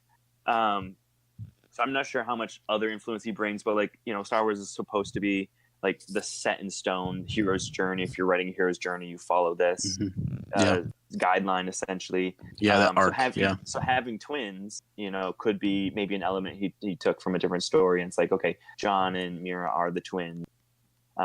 You know, there's always like a plan B, like, you know, young Griff. That's just plan B if everything else fails. Like, you know, he can finish it however he wants. Like, oh, I accidentally killed Jon. Like, if didn't bring him back. Oh, well, Mira is also Rhaegar's child. I mean, it's could you imagine? Could you imagine? Like he confirms. He's yes, Jon is 100%. You do a really great George Martin voice, but it's like Jon is 100 Rhaegar and Lyanna's child, and he's dead. Yeah. But Mira is also the child, and it's like that's Bran's vision. It's like, you know, Ned brings back twins, and Mira's one of them. It's like, oh, okay. It's like, that's so crazy. But I love this. This is blowing my mind, like I said before. And as I'm reading through, I'm going to look out.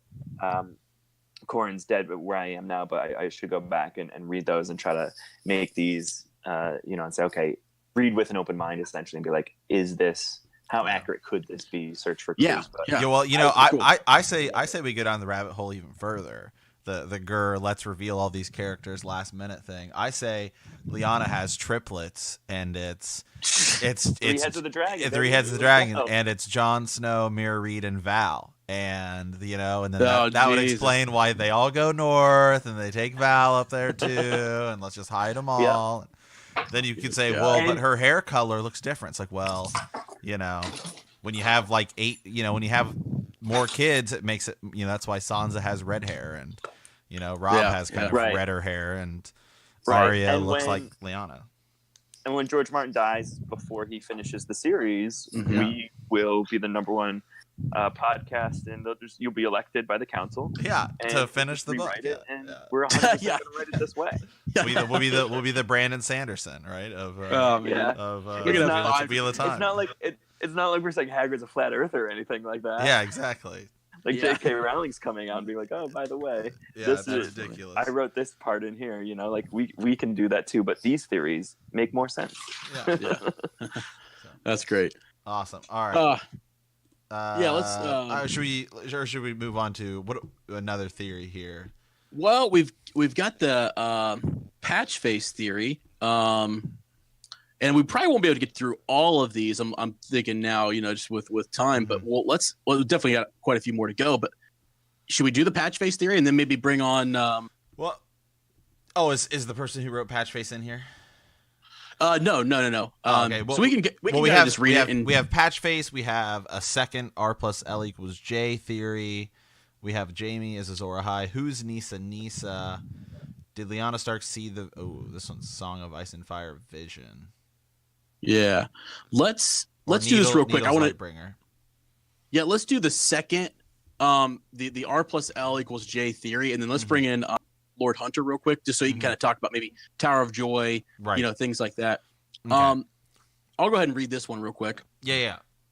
So this was from Kendall, who is the sorceress of the rabbit hole, which I love. So, and actually, Kendall, we will get back to your patch face theory eventually too. I might move that over to the follow-up Friday doc. So she says, I know a lot of people think that Jon Snow's parentage might end up being different in the books. In the show, he is Aegon Targaryen, trueborn son of Rhaegar and Lyanna. I really enjoy all of the different theories for the books. Maybe there was a little switcheroo, and Jon is really the child of Ashara Dane or something totally different. There are tons of possibilities. However, I was reminded recently of an interview where Gurm, Dave, and Dan, the showrunners, sat down. When they approached George about turning the A Song of Ice and Fire series into a show, he agreed to let them do it on one condition, that they could tell him who Jon Snow's mother was. Obviously, they were correct in their answer because we have this amazing show. Why am I bringing this up? Well, if the knowledge of Jon Snow's mother played such a big part in George allowing the show to be made, in my opinion, it wouldn't make sense for the showrunners to come up with their own version. Obviously, they have changed / left out tons of details from the books. Quote here, back to Lady Stoneheart, winky face, yeah.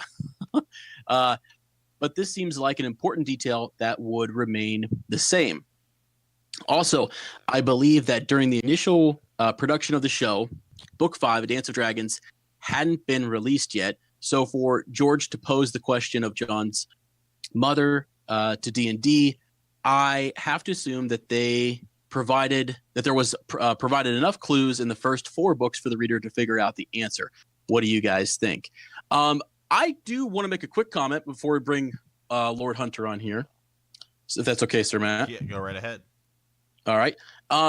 In that interview, I love this because the folks in the Reddit, they eat up every word, all fans everywhere. It doesn't matter where where you're at.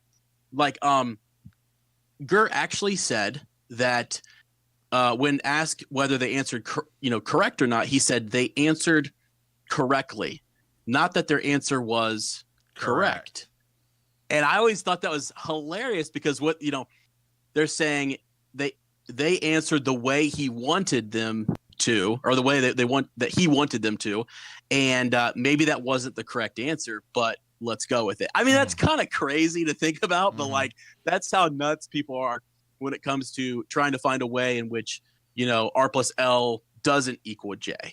So yeah. But let's see what Lord Hunter just get his opinions on Tower of Joy and maybe this whole R plus L equals J situation here. Yeah, so right. I mean, is it a thing? Yeah, you're live. So hey, I definitely think that at this point he Jon is the main guy. Like although it would be cool to have maybe the Hound pop up or Jamie show up with a twist of something, but with as much background info on all this stuff and people going so far out of their way to protect him, I find it hard to believe that someone else is going to come in and just no, I'm the chosen one to but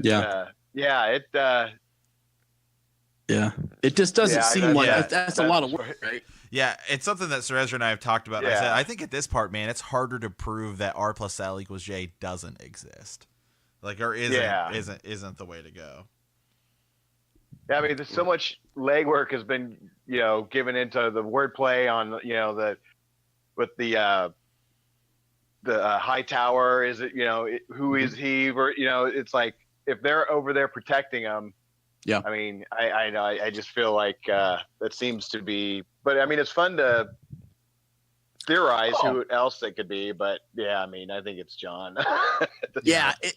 Right. It is. I mean, it is. And that's what a lot of people who are against the I'm sorry. A lot of people who argue, let's say it's Ned and Ashara Dane equals Jon. A lot of people argue that. And it's sort of like I've heard people say R plus L equals J theorists will say to those folks, where's your textual evidence? Where are you getting this from? Yeah. And they kind of, a lot of times when they defend it, they're filling in the gaps. I mean, it's one of the issues that Sir Matt and I kind of had with Order of the Green Hand. Not issues. I mean, it's a cool YouTube channel, and I fully support going and checking them out. But it's man, it's a lot of speculation. You kind of just have to fill in what you think the story might have been, not based on text really, but just this could have happened. So it's tough. I definitely would liked that angle. I like the thought of Ned having this toward affair, this toward relationship with the Ashara before Cat. I just hate Catelyn. So she's such a pathetic. I cannot stand her. So you can't get the 100 archers to mow Kaelin, you worthless piece, man. Can you at least do that? You know? So I love it that for him to like forsake her would just be the greatest. I think. Wow. I don't think we're gonna get that. Yeah. What are your thoughts on the whole Tower of Joy? I mean, like, does that go down the way we see it in the show, or is that? Because I know people have a lot of mixed, thoughts on that. Yeah, God, the wording. I am so horrible with that wordplay stuff, and that whole what was it, like a fever dream of Ned's was just crazy. The way it's like that totally. I feel like what you guys were talking about earlier, like they actually had a conversation. This is what's going down. This is the next king. We need to do this. I mean, that seems more realistic than this crazy sword fight between all these key players. Right. Especially they all seem so cool-headed and like they could logically work it out versus, okay, let's go. Yeah. Yeah, you're right. Like, I mean, I'm sure Ned is pissed that his sister is there, but also like he doesn't know who they have up in that tower, for crying out loud. Like maybe, he could go in that a little more sensible, I guess, is what I think. So, but wow. Yeah. Okay. Yeah. Awesome. All right. Well, let's jump on down here a little bit and we'll pick another, Raven. We've got, Sir Matt, we've got a couple to pick from. Which one are you thinking here? Yeah, let's do did Lyanna Stark see the Song of Ice and Fire vision? Just because this sounds super cool. Dear Sirs Ezra and Matt, I recently subscribed to Bend the Knee podcast and have greatly enjoyed exploring Westeros with you and your listeners over the last couple of months. I'm fairly new to A Song of Ice and Fire, having only read through all the books once, going through my second tour now. And I had a question, but if this has been previously discussed, I'd love to know which episode. It seems to me that the Green Seers are typically people of the North. Is it possible that Lyanna Stark was a Green Seer and the events of A Song of Ice and Fire were instigated not by Rhaegar, but by Lyanna Stark through a vision of a White Walker, through a vision of a White Walker invasion, and that their union of ice and fire would bring forth a hero that would save them from the long night, the prince that was promised, their son, Jon Snow. Considering Lyanna's character, I never really bought her role as a damsel in any kind of distress or a person who would be swept away by a prince of love for alone. It seems more plausible to me that Lyanna would take the initiative to present her vision to the morose and inverted prince during the tourney at Harrenhal.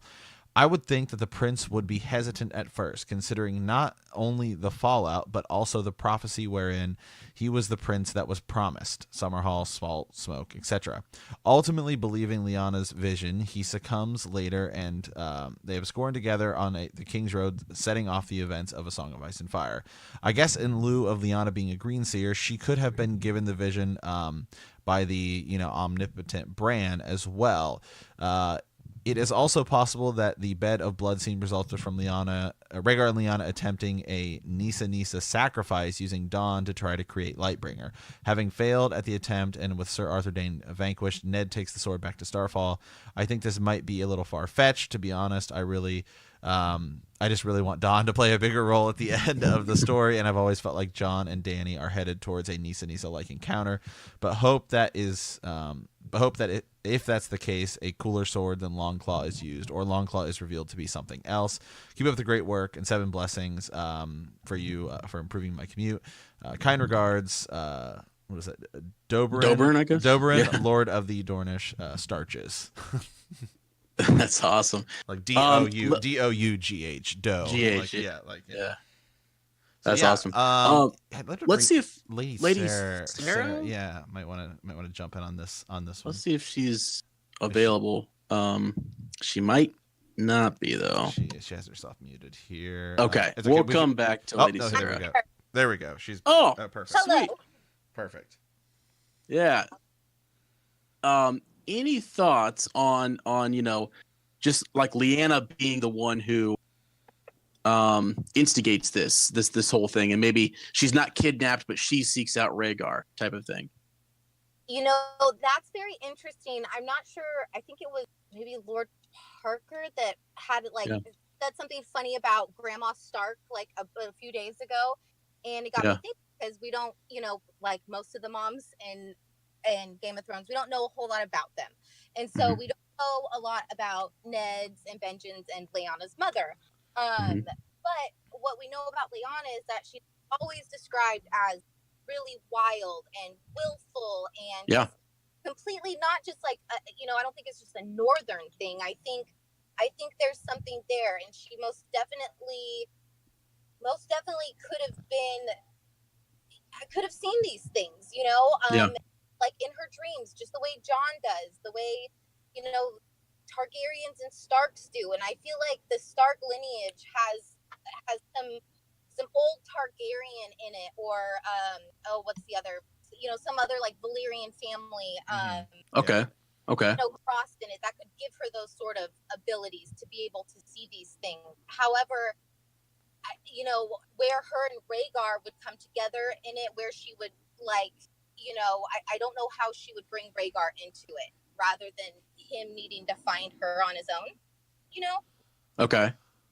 Yeah. So, I mean, it would be either she has to communicate something to him at Harrenhal, and then they rendezvous later, or someone, that's a good point. When does she, because we had the whole kidnapping situation, we air quote kidnapping situation. So, that's a good point. Unless it's arranged or something, it's some arranged meetup that is made to look that way. But I like what you're saying about her being very wild and willful, and it does kind of fit with her nature. That she would, if she thinks this is the for the good of the realm, or she has this vision, I could see her doing something like that. Yeah, almost kind of like Sarah Connor Terminator style. Like I have to have this baby, and it has to be with you, and let's figure it out. Something to that effect. Gotcha. Yeah. That's I like that. The other point here was, so is it also possible that the bed of blood scene resulted from Rhaegar and Lyanna attempting a Nissa sacrifice? Wow. Yeah. I mean, that is a intense. It's always referenced that there's the blood and the flowers. But I mean, like, do we know does it say she was pregnant in the? No, definitely does not. It just says that she was found in a bed of blood. That's all we know. Yeah. Okay. I was just kind of, thinking out loud there. But thoughts on that? Just the idea that we're going to plunge a sword into, and like that, would Lyanna go along with that? I mean, that you have to have that's a willing sacrifice to give up your spirit. To step in real quick, it could have been like an old-fashioned C-section. Right. I don't, if you're not familiar with The Walking Dead, I don't think it's something that they used to do, but like if you have somebody that's kind of Qyburn-esque that knows things about the body that maybe, other people in the realm wouldn't, they had to cut Jon out of her, Yeah. Okay. Yeah, they're trying to like induce labor or something, somehow or something. Huh. Wow, I didn't think of that. Wow, that's interesting. Yeah. Okay. All right. Well, I like that. I'm glad we picked this one, Sir Matt, because it's different. It's definitely not something we've talked a lot about, and Nissa kind of gets forgotten. We talk a lot about Azor Ahai, and so it's nice to hear like Lord Adam Parker talk about this. We've got this Raven talking more about Nissa and who that person could be in our current story. If that is going to be a thing. Let's see. Should we roll anybody out? You want to just like needle as Lightbringer maybe? Yeah. Let's roll on down to this one. Okay, perfect. Good sirs, I actually have two Ravens that I have been working on, so I've included both of them. Azor Ahai theory. Oh, is this both of them? And then the next one is the following one? I don't know. Anyway. Yes. Or Yeah. is this kind of both? All right. Well, let's say that Jon is Azor Ahai reborn and that Lightbringer is actually a sword. There are different versions of this theory. In one, Jon indirectly causing Ygritte's death is the sacrifice. In others, it's believed that Jon will kill Dany to forge Lightbringer. I have a different theory. Azor Ahai killed his wife because he knew he needed to sacrifice the person he loved the most. Jon loved Ygritte but didn't intend for her to die. Jon and Dany are together, in the show at least, but does he love her more than anyone else? The person he loves the most in this world is probably Arya. He even had a sword forged for her. Azor Ahai originally forged that sword that became Lightbringer himself. None of the characters ever forged their own swords, but Needle is the one that is one of the only swords forged during the series by someone who is still alive. Part of the bittersweet ending we were promised could be that Jon and Arya are finally reunited after years apart, only for Jon to have sacrificed her to save the world. They could even mirror the scene where Jon first gives Needle to Arya, with Arya handing Needle to Jon and saying, "First lesson, stick him with the pointy end." Killing the little sister he adores seems much more appropriate sacrifice than killing Dany. Yeah, and if you go back and like you and I had found like the original, like some of the original ideas way back when this whole thing was starting, and he was kind of planning on it maybe being a trilogy, right? Like 3 books, and the idea was Jon and maybe Jon and Arya get together at the end or something, something like that. But that was very, very, very early like ideas. Right. Yeah. And it's, I guess my question as you get ready to kind of select somebody is like, why, could it be any sword? I mean, is it just about the, because what's special about Needle, other than it's just forged and it's named and Arya has it, is it like you could take any significant sword and it's all about the ritual that you do with it? You know what I mean? Right.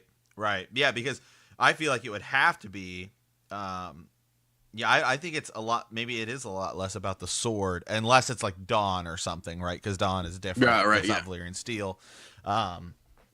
Because it seems to me like, well, if you can kill regular White Walkers with Valyrian steel and dragon glass, so I'm kind of with you.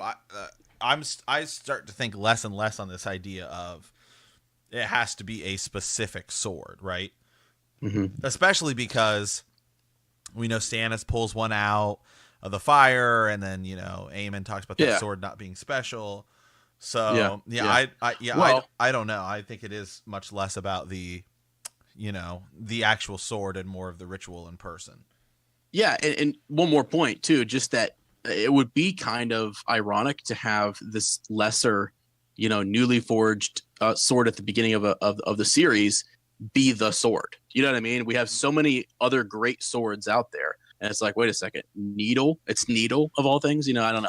The only way I think that it is a specific sword is if the ending of this is like Bran has to go back and set up specific events, right? Like it's because we know like obviously the Hodor moment, and then it's more like X-Men Days of Future Past, right?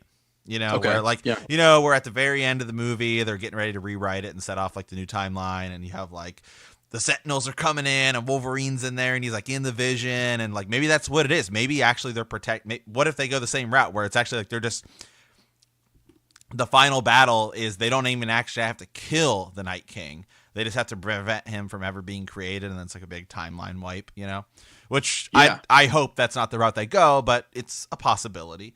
And so it's more like, hey, we just have to hold this guy off until, like in X-Men Days of Future Past, Wolverine's back in time and he's like trying to fix these things, and you kind of get to see him like in the current time, and they're fixing it all, and like he fixes it in the past at like just the right moment before he dies in the future and all this stuff. So right. Could be something like that where Bran has to go back and set up all these different events, and that's about the only way I think that it's just coincidence, right? That it's either Longclaw or some people say Heartsbane or Needle, that it is a specific sword, and that route. Gotcha. Yeah. Okay. Awesome. Should we gather some more thoughts here? Let's bring on Lord Adam Parker, because and then probably Maglum on this one. So, okay. Boom. All right, Lord Adam Parker's on. Hey guys, yeah, great theory, great talk. Needle being probably the most important sword that has been forged in the books and show.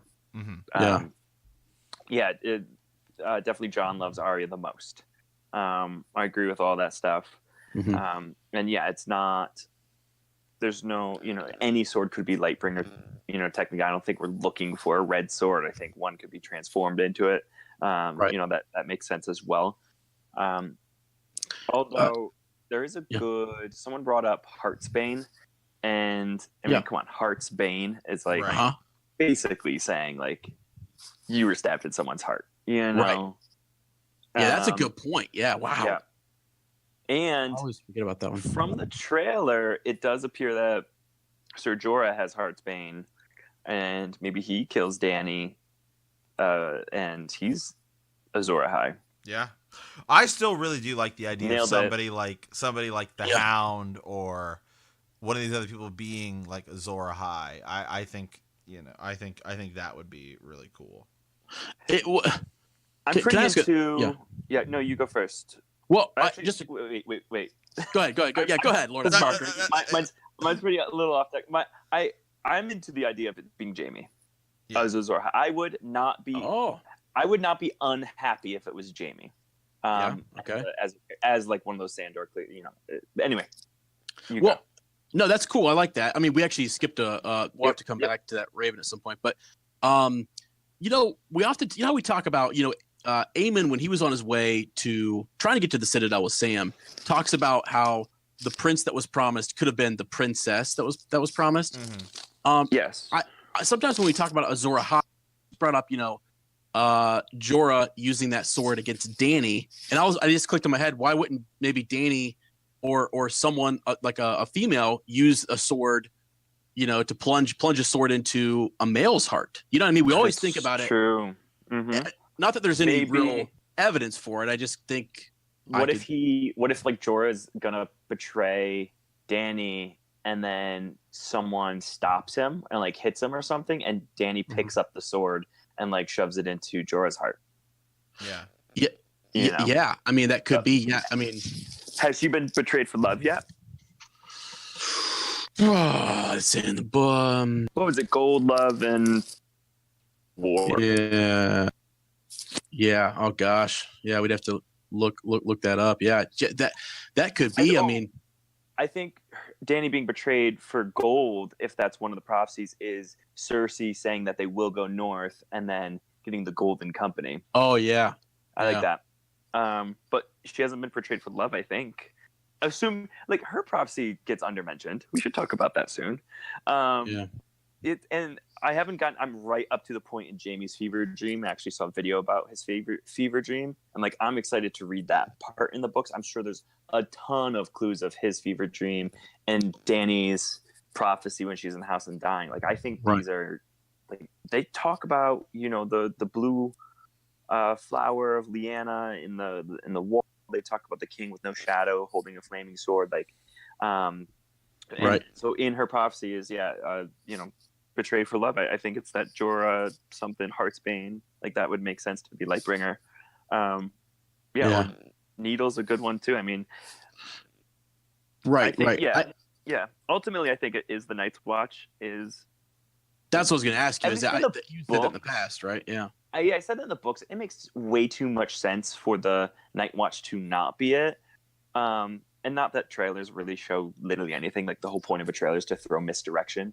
But it doesn't appear that the Night's Watch is going to be like a big deal. So I think that if we do get an Azor Ahai Lightbringer moment in the show, I don't think it's going to be the Night's Watch. I think that's more a book thing.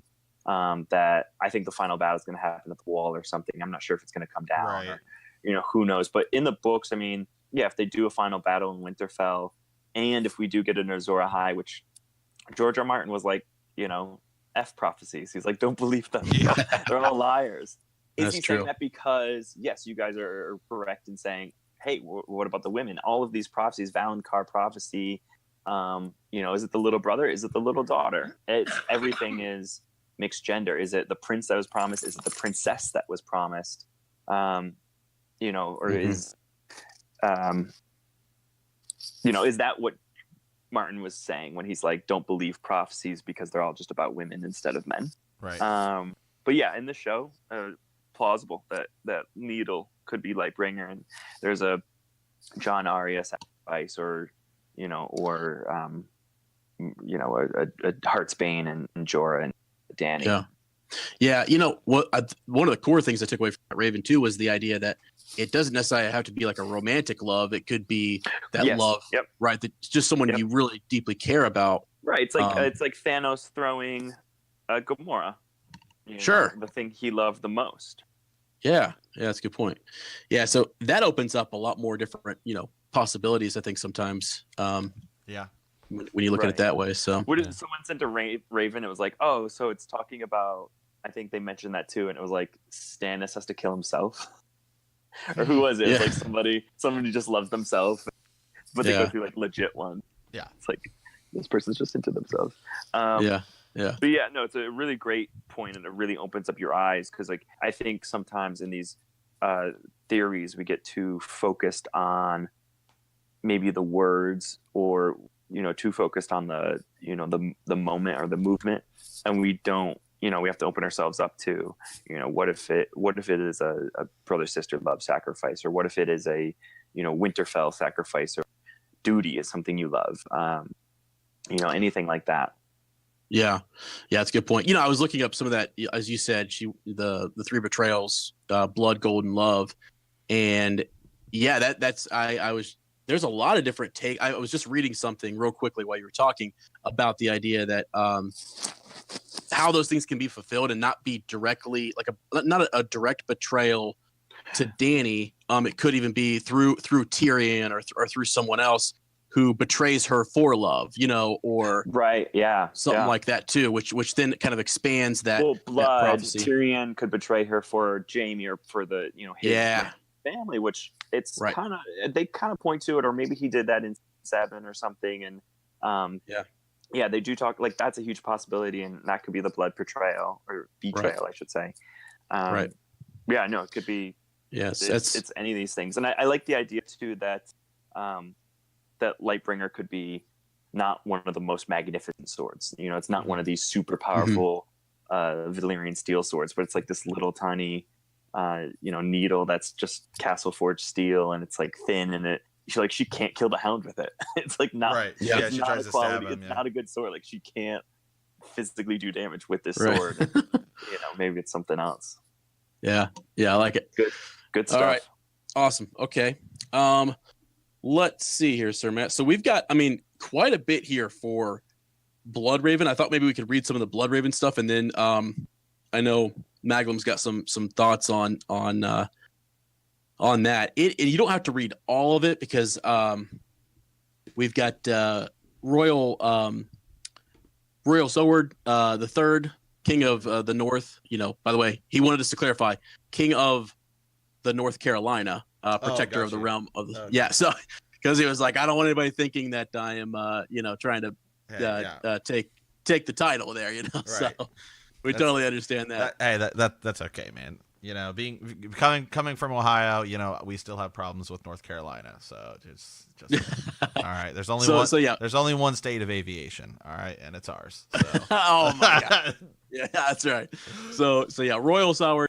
We've got a couple here, so we'll just read a couple of these about Bloodraven. He kind of goes on about just some of his thoughts there. So okay, let's read this first one here.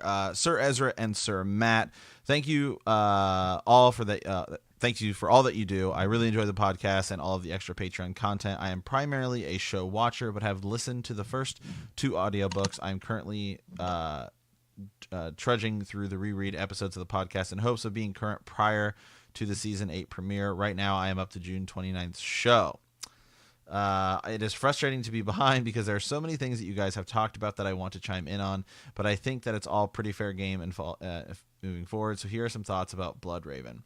I do think that there's a lot of evidence to show that Brennan Rivers is the three-eyed raven in a lineage of three-eyed ravens. We also know that the Night King is depicted this way, considering the hieroglyph of the Night King in the cave on Dragonstone does not look like the current Night King. So in my mind, the three-eyed raven, whoever he or she is at any given time, is the mortal enemy of the Night King. We know that the children created the Night King. Did they create the three-eyed raven as well in order to keep their Night King super weapon in check? This is actually something we talked about a while back with kind of that brand theory we did. This is why the Night King has awoken and ventured south. Through Green Sight, he sees Bran being lured to the Three-Eyed Raven's cave in order to be trained to succeed Brennan Rivers. This is the Night King's opportunity to stop the heritage of his mortal enemy from passing to a new generation. I believe that the spells placed on the Three-Eyed Raven's cave, on the wall, and on the Crypts of Winterfell by the children and by the Three-Eyed Raven were all broken the second the Night King branded Bran by touching him. I kind of agree with that as well. He now knows where Bran is located at all times and now has no spells to stop him. As Uncle Benjen tells Bran, he is coming for you. Paraphrased. The only other point I wanted to make regarding Brendan, Bloodraven, is that Bran is training. Brendan takes him to several places in the past and present. Knowing what we know about Bran's limitations in this sort of astral, travel, we know that Brendan Rivers knew what happened in these places at these times, else he wouldn't have known to show Bran these events. Following this logic, Brendan saw Hodor become Hodor prior to meeting Bran. Brandon had been to the Tower of Joy and witnessed Jon's birth prior to showing Bran, meaning he already knew Jon Snow's identity, and he probably knew exactly who the Night King is and what his motivations are moving forward. Sadly, I guess that's enough for now. It's that last bit is kind of just a twister. That's just a mind twist, Yeah. I mean, when you get into all that, he knew it. He saw Hodor become Hodor, so he knows to bring Bran back there. Just kind of crazy, weird to think about. I don't know that I'm not even of all that, but it's a little twisted. Yeah, I don't know. Let's bring in Maglum and just get some thoughts on Bloodraven just in general, and maybe in regards to some of these ravens. We've got a few more thoughts from Royal Selward as well too, so we can read those as we have Maglum on. Yep, Maglum, you're alive. Hello. Hey. So, if you don't mind, I'll just go off on a flight of fancy for a second here regarding what Royal Sword said. So, if the Three-Eyed Raven is supposed to be a direct countermeasure to the Great Other, not the Great Other, the Night King, and they're both, let's say they both come from the Great Other based upon Melisandre's vision, where she said that that Bran was a servant of the Great Other. Yeah. So, do you think that with the Night King becoming more powerful, creating his army of the dead, getting larger, his power becoming so great, then in turn the Three-Eyed Raven's power also becomes greater at the same time? Because he has to become equally strong in ways to be able to match the Night King who he's meant to stop. And if they both get the power from the same source and they're both powering up the same source, then possibly. I don't know. Yeah, that is interesting because I mean, like I get what you're saying too, and I always kind of thrown because it's like the children, if they created the Night King and then they create, Crow to counter that, how does I don't want you to answer this, but because we've talked about it a lot, how does the last hero and Azor Ahai fit in there as well? And I thought your answer on the faith and the religion piece was really good, but I would imagine that they would have to like the Three-Eyed Crow would have to gain in power. Maybe that is why we needed Bran to. I mean, if the Night King is growing in power, maybe that's why Brendan Rivers needed Bran to come north, to replace him. Yeah. As well, I was just mentioning this before, but I've got a little idea that I think that I was just discussing this little Parker there.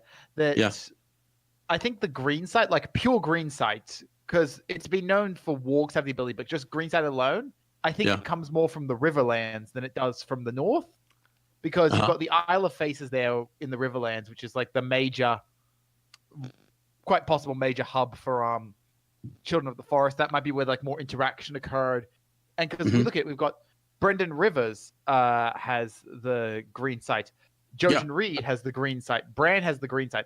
All three of them have Riverlands blood through some way or another. Yeah. So well, and and also the children, before the pact was signed, right? Their green seers were considered, and this has always kind of thrown me. The green seers, according to the wiki, were wise men and leaders of the Children of the Forest. And we know that they inhabited a lot of that south of the Neck, or that Neck region, on down into what we know as the Riverlands. So yeah, that does make a lot of sense. Yeah. And sorry, I just had something else on Blood Rave. Oh, Yeah, I lost it. Never mind. Sorry, it's just I just that's was okay, gonna yeah. think. Oh Sorry, no, like, some of you thought it's just. yeah, that's how it goes here. But I guess we were talking a little bit just about how the Night King awoke in his venturing south, and I Sir Matt, you had kind of said you've always believed that when the Night King touches Bran, that is that's his way of marking him. Right. Yeah, like I for the longest time I thought that for years you can go back and you can find us on Sir Ezra and some of our other earlier projects in which we were talking Game of Thrones, where you and I both, I think, had kind of said this is how he gets beyond the wall, is that Bran will leave, go back beyond the wall, and that broke like the spell. We didn't see him stealing a dragon and knocking it down that way. And I still believe in the books it could be different, whether it's the Horn of Winter that just flat out like destroys the wall, or a similar thing happens and then that's what allows the Night King to come beyond the wall. I could see like maybe the Night King comes beyond the wall and then destroys it, and then From the other side, right, from the other side, kind of, and then that lets his army of the dead walk through. But I definitely think that that wasn't just the mark that lets him into the cave. I think it could be something bigger as well. Yeah. Right. Yeah. Sorry. Real quick, just to bring Maglin back in this, to kind of tie those two pieces together. Does the Night King have that green sight, or what kind of abilities does he have? Are they similar, as you were saying, to the three-eyed crow? If Royal here has it right in that the three-eyed crow is made to counter the Night King, are their powers similar? I mean, can they do similar things, or So, if I'd based on what I can sort of see, we could sort of sum it up as the Night King. You could say that his powers seem to be based around all gonna get a bit physicsy here, but kind of like movement of energy, because essentially when things get cold, you're just taking energy out of them. Right. And he can then reinvest energy potentially into the dead, raising the dead, making them do what he wants. Whereas the three-eyed raven seems to be much more based around omniscience based on time and space. And then we know Bran can go beyond this and actually move to a degree through time and space. My other idea I had relating to the Night King was possibly, if he's after Bran, I think the actor for him will say something like, being the Night King is horrible. He doesn't like existing. He doesn't like being the Night King because it's really unpleasant. Yeah. Could he be after Bran to, in the end, rather than kill him, he says, I want you to go and stop me from existing because I don't want to exist. Because Bran could be a person who could potentially go back in time, undo the chain of events. Someone was talking about Terminatoring it, creating the time loop or whatever, which he could potentially do, and thereby stop the Night King from existing, stop this happening. And then, gosh, so much of history would change if you do that, though. Oh my. Yeah. Yeah, that's wild to go back and almost it would be a reset, to the whole thing. It would go back to the long night might not happen, type of thing. It would be wild. Yeah. It is interesting too. We've talked a lot about that. Bran's powers do seem, especially when you look at what he's able to see with his sight, seems to be more than what we hear other green seers or folks have the ability to do. Seems to be something special about him. Yeah, something beyond, something a little bit more powerful than Blood Raven, and more controlled. Mm-hmm. He seems to be very controlled over it, compared to someone like Jojen, who's relatively weak in the scale, but Jojen doesn't have much control over it. Brandon seems to have a great deal of control over his, at least towards the end. Right. Yeah. Let's Sir Matt, if you don't mind, let's just read this next part. We'll read the next two. They're fairly short, and then we'll get Magnum's thoughts on these as well too. Okay, yeah, right here. So, Sir Matt and Sir Ezra, sorry to have missed the point about Brennan Rivers. His spies were so widespread that, also referring to the eye he lost in battle, a popular riddle at the time asked, how many eyes does Blood Raven have? Which, 1,000 eyes in one. He is also said to have cared not for an individual or for those whom he should have been loyal, but only held loyalty to the realm. The parallels from Bloodraven to Lord Varys are too many to overlook. In my opinion, I am not sure what impact this will have on Season 8 or the books moving forward, but there are so many bastard Targaryens out there that it is easy to believe that Lord Varys could be one of them, especially regarding similarities in the way he spells his name to the way the Targaryens spell their names. More food for thought. Mm-hmm. Yeah, I've always thought, I mean, it's crazy. I almost feel like at the beginning of the show, Lord Varys could go any direction, super, knows more than he should. All this is the network of spies. Brendan River has that same type of thing. And then as it goes on, I just feel like Lord Varys keeps getting kind of pushed to the back a little bit, Yeah. It's a little unfortunate. Yeah, he also I'm rewatching. I'm just about done with season 4 right now in my rewatch. Yeah. And there's the interesting conversation. I don't, this, is another thing that we can't see because we don't get POVs like this in the book. But Varys is standing in the throne room, and Oberyn walks in and talks to him, and Oberyn kind of makes jokes about wanting to hook up with boys or girls, and he probably liked boys beforehand. And and Varys says no. He's like, "Oh, girls? Wow, I just wouldn't have taken you for that." And he's like, "No." He's like, "Oh," he's like, "I've found that having those kind of desires, cause you to, just they get in the way, right?" And so he's like, "Well, what do you desire?" And he just looks at the Iron Throne, and then that's the end of the scene. It's a very short little scene, but it would explain a lot about Varys. Yeah. Any thoughts, Malcolm, just on Varys? I know we've talked a lot. Show just identity as to maybe who he is. Is he a Targaryen, Blackfire? Want to weigh in there? I don't mind the idea of Varys being a Blackfire. I jokingly suggested this once before, but I think it's an interesting point that if he is a Blackfire, he could potentially have dragon dreams, which could be where he gets some specific knowledge of stuff. Yeah, right. If he wouldn't have otherwise. And I forgot about that little scene where Varys just has a look at the throne or whatever. Yeah. Because that's an interesting little thing, possibly asexual. I don't know. I think it's just an interesting little character trait. Yeah. I've always loved Varys as well. I think he's just got this great degree of.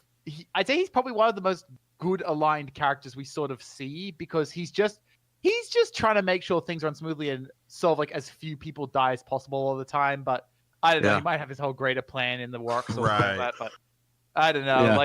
I like Varys a lot. I think he gets a lot of really great moments that, I just love the bit where he's talking to Ned Stark as well.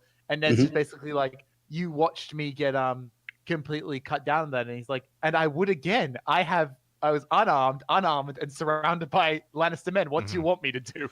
Right. Yeah, exactly. Yeah. And Varys has that. He has that happen multiple times because in the episode, it happens in the books too, but in the show, just because I just rewatched it, it's much more fresh in my mind. Tyrion's trial, right? I think it's the same episode. He had talked to Tyrion before about you saved the city and no one will know it, and Tyrion asks him that in front of everyone after Varys kind of in a way he tells the truth when I can't remember what question he's asked by the council. But essentially also helps condemn kind of Tyrion in the eyes of those that are judging him. And he asks him the same question. He says, you and I once spoke. You said that the city would not be saved with me. Did you forget that? And Varys doesn't say, I didn't forget that. He says, I never forget anything. Right. So in a way, he still is saying to Tyrion, yes, I remember that. But to the core, it's kind of an ambiguous. I never said that. Yeah, it's an ambiguous answer, right? So they could perceive it either way. So it doesn't really help Tyrion's cause. He's got a great way with words, Varys does. Right. I like as well the way that he has this sort of persona that he puts on. He's always putting on personas. But the one he just plays for everyone, he has the over the top tee hee hee. Right. I'm so silly. He's he plays himself off as being very harmless, effeminate, silly, and over the top. He dramatically sucks his finger after cutting it on the Valyrian steel dagger, I think at one point or something like that. And he's just tries to be as over the top as he can, but again, he's making people underestimate him because he's trying to make himself seem less harmful than he is. Because if he doesn't act like that, then he'd end up with a reputation like Bloodraven, to bring it back around, where everyone's terrified of him because oh god, he knows so much and he's so ruthless. Varys knows a lot, but People don't have him as a ruthless person because he's not using it ruthlessly. He's storing these secrets and storing this information for himself and putting the pieces together bit at a time. Yeah. Yeah, that's a good point. Yeah. I mean, yeah. Yeah. And what's crazy too, I mentioned it when we first started talking about Varys, is that like one of the things he does at the end of the books, right? Is it in A Dance of Dragons? Doesn't he kill what's his name? At the very end, the epilogue, Kevin Lannister? He does. Yep. He does kill Kevin Lannister. Yeah. Yeah. It's so sorry, by the way, if anybody hasn't got there yet, but like that, you know, yeah. But it's like, yeah, like the show, I feel like kind of, I mean, I feel like just when Varys meets Kinvara or whatever her name is, Melisandre, and does he meet Kinvara, or is it just, maybe it's just Melisandre? It's but he doesn't meet Kinvara. No, he does meet not in the book. He does. No, in the show. He does meet Kinvara, yes. Yeah, and Melisandre. They both have good like conversations with him. Yeah, she kind of scares him. I mean, she kind of, you know, as first time you ever see Varys, kind of like what's the word? Just shook up a little bit, you know? Right. Yeah. At least in the show, he like specifically says, "I hate magic," basically. Yeah. And quite possibly specifically Rolor, because we hear a voice speak through the flames. And that's actually part of the reason why I think Rolor's not like this benevolent, loving being. Is it's like just the hearing the voice of this being terrified Varys. It horrified him to such a degree. He's like, I don't know what was coming out of that flames, but it was nothing good. So I'm like, ooh, is Rolor this benevolent force that people think he is? Yeah. Let me. Oh, where is it at? Yeah, here. So, someone was, you know, we have just real quick, just because you mentioned that Rolor might not be who we think, you know, he is. He might not be the good god that we want to be with. Sir Matt and I were reading again just the other night. We went down a crazy rabbit hole with just theories on Reddit. And one of the guys we come across, and he's pretty well known in that community, is his name is Lucifer Means Lightbringer. And so I just wanted to do a quick plug. If anyone wants to go look him up, so when you look up the meaning, you know, what does Lucifer mean? It means bearer of light, or light. Light bringer. And so it was just sort of like, you know, how Gur starts with a name, you know, and he tries to kind of like all of his characters, you know, when you look at just how the origins of their name, or the mythology, or the, you know, the etymology attached to all of that. It's really interesting. And so I had never thought about that until I saw his name, and then I went to his blog, and I'm like, oh my God, this is actually genius. So I just wanted to put that in there as a plug, you know, so when people, because some people, you would say that, you know, Magnum, you would say that, and some folks would say, you're nuts. That's crazy. You know, Rolor's, you know, come on, he's the good guy. But like, look a little closer, and maybe not, you know. So well, I don't always believe everything I say. I just try to make people think a little bit differently sometimes. I was listening to the Raven's Nest before, and people got quite up in arms about me possibly denying Rolor's divinity. I'm like, I'm just wanting you to take a moment to consider the other side of the view, that he might not be. Right, exactly. Yeah. And I, you know, and Gur challenges us, you know, with our characters that we kind of fall in love with all the time. It's like, you know, John gets stabbed by the Night's Watch, and I mean, sometimes I'm sitting there, I'm like, you know what? I mean, I don't know, man. For the Watch, you know, he was turning his back on the Night's Watch. He was going to save his little sister. You know, maybe he should have been stabbed. And now people are going to curse my name and try to stone me. Oh, we're gonna stab you to say forbid the knee. Yeah. Oh my gosh, that's funny. Remember John Aaron. Okay, is what hey, now that's a forbidden topic. You know, that's funny. But all right, yeah, let's actually go on to the next Raven here, and then we'll bring in Lord Hunter and then Lady Sarah, because this next one's pretty cool. It's just the idea about the Night's Watch and their role in season 8. Well, wait, hold on. Okay. Hello, sirs. Greeting from the far northern kingdom of Minnesota, specifically St. Paul. Love your podcast, and I look forward to it every week. I've been listening to you guys since December of 2018. I've always loved the follow-up Friday episodes because of the theories and rabbit holes. Although it is fun to listen to Raven's Nest episodes now, someday maybe I'll be able to participate. So I have 3 different ideas that I'd love to share with you guys. Have we seen the full strength of the White Walkers at this point in the show? We've seen the vastness of the army on screen, and we've seen giants, White Walkers, and even an ice dragon at this point.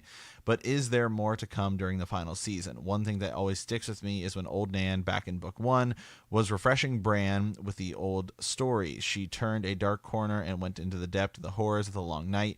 She exclaimed about the walkers riding spiders as big as hounds. In all, I'm just curious about if there's any sort of strength that the White Walkers pose against humanity that we have no clue about. We'll see more power from the Night King and his hordes. This is kind of 3 parts here. So the second part, as of the last episode of season 7, the wall has been knocked down and the other army has begun to enter the lands of Westeros. My question is, since the wall has been breached, will the Night's Watch abandon their post and head to wherever they are needed in Westeros? Will we see them at Winterfell? Would there be any reason for them to stay at Castle Black or the Shadow Tower, especially since the main army they've been entrusted with protecting the kingdoms has now broken the wall? Very curious as to what role they play going forward. Lastly, very random shift, but what do we know about Greywater Watch? There's almost nothing about it in any about it during the books or the history over World of Ice and Fire. I'm in the middle of my reread of the Clash of Kings, and I have recently read about Bran's first meetings with Jojen and Mira. They don't give you much about their castle other than it moves from all the time. It is such a mysterious place in Westeros. I've always wondered if there's more to be known there. Would love to hear you guys speculate. Have you got? Hope you guys can elaborate on the ideas I've laid out. Once again, thanks for all that you do and making the time spent in my car that much more entertaining. Sir Matt, the Frozen Knight. Nice, awesome. Okay, let's go to Lord Hunter, and I think what we'll do is we'll just maybe start with that that first idea. Will we see, a more powerful Night King or like the giant spiders? I mean, I guess is the question. Like would we see his horde kind of grow as it moves south? Yeah, I definitely think that the book will be way more spectacular. Like the final war scene, the show. Even as much as they build up the show, I think the book has, because they've touched on so many times, like throughout the books and stuff, how impenetrable some of these houses are, and I feel like in the books, the army of the dead is just going to go right through, like Castle Rock, and all these castles are supposed to be just untouchable, like Storm's End, right? And so I definitely think that as far as right now, we haven't seen like the full strength of the army of the dead. Right. You're right, and they'll probably grow. I mean, you'd imagine. Kill folks, Oh yeah, massively. Right. Right. So I think that's kind of neat. The other question, Lord Hunter, is just the Night's Watch. Once they get past the wall, first of all, you failed. All right. First of all, the Night's Watch. Come on, guys. Hey, I know we only had 200. Let's go. Round 1 knockout. Right. You better start running for Winterfell. Right. I don't even know if they would, though. I mean, if I were them, I'd get to Shadow Tower. I'd get the heck out of there, man. Yeah. So definitely. But any thoughts? I mean, because I think, Sir Matt, in the trailer, didn't we see? Is it Tormund and Jorah? Yep. Weren't they headed somewhere? Mm-hmm. Yeah, look that way. It looked like they were going, because where are they when we leave them at the end of season 7? Tormund's on the wall.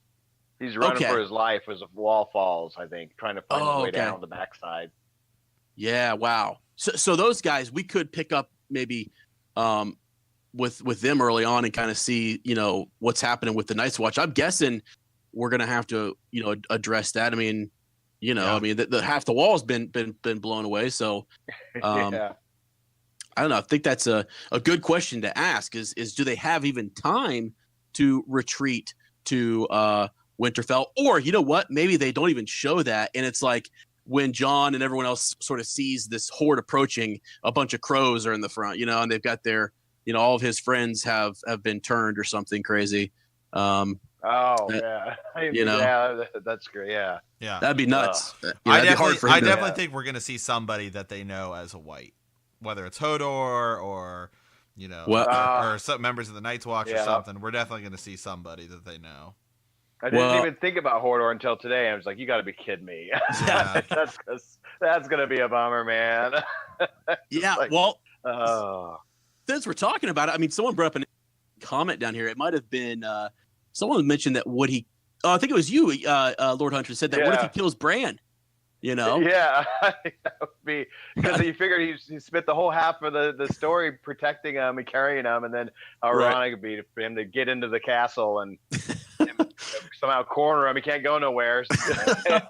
Well, hey, I mean, all if he you does gotta do is say, hey, all you gotta do is, tell him that you just, as you're trying to get out, hey, I need you to hold the door, and he'll even Hold the door for me. Yeah, he'll Yeah. hold it. I guess so.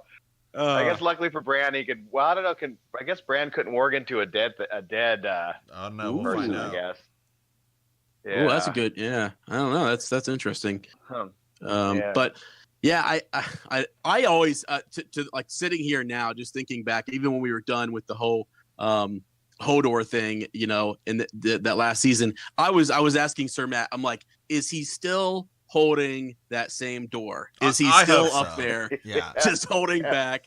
This. I picture him there right now, just doing his job. It's like like you had one job. Well, he did it. So Yeah, he did. Yeah, he did. Did a better So- job than Night's Watch. yeah. Yeah. Oh gosh. All right. Yeah. Let's bring in Lady Sarah here and see if she has any thoughts just on, because this is kind of a cool, topic about the Night's Watch and the role that they're going to play. It's not something I think a Right. lot of folks are really talking about, quite frankly. So she might be muted though. Is she? I unmuted her on my end. She may just have herself. Oh, okay, herself okay, that's muted, okay. so. Yeah, we can come back to her. Let's see here. Let's roll up to Lord Adam Parker then real quick and get some of his thoughts on the role of the Night's Watch. And actually, we'll ask Lord Adam Parker the third question. Yeah, he's thoughts on Greywater Watch. Howland Reed's keep. Lord Adam Parker. Yeah, somebody asked. Go. Somebody asked the question, "What's that Greywater Watch?" I was going to respond with Howland Reed. Yeah. Yeah. Right. No one can find it. It's hidden like the Black Panther place, Yeah. Uh-huh. right? Isn't Yeah. it supposed to be like hidden either with like magic yeah. or some sort of like, It's always moving. sorcery or Yeah. It's kind of always like what moving. is it in Wonder Woman the mascara or whatever, or is that what it's called, where it's like the island? Yeah. Yeah. I know what you're trying to say. Yeah. There's actually, if you get a chance on the wiki, if anyone wants to go look, there's a really cool picture of Greywater Watch, and it kind of shows you what their interpretation of how the keep would move. Like how it's almost like Okay, it's on like floating bogs. floating. There you go, floating bogs. Yeah. And how it can be Okay. pushed or moved around.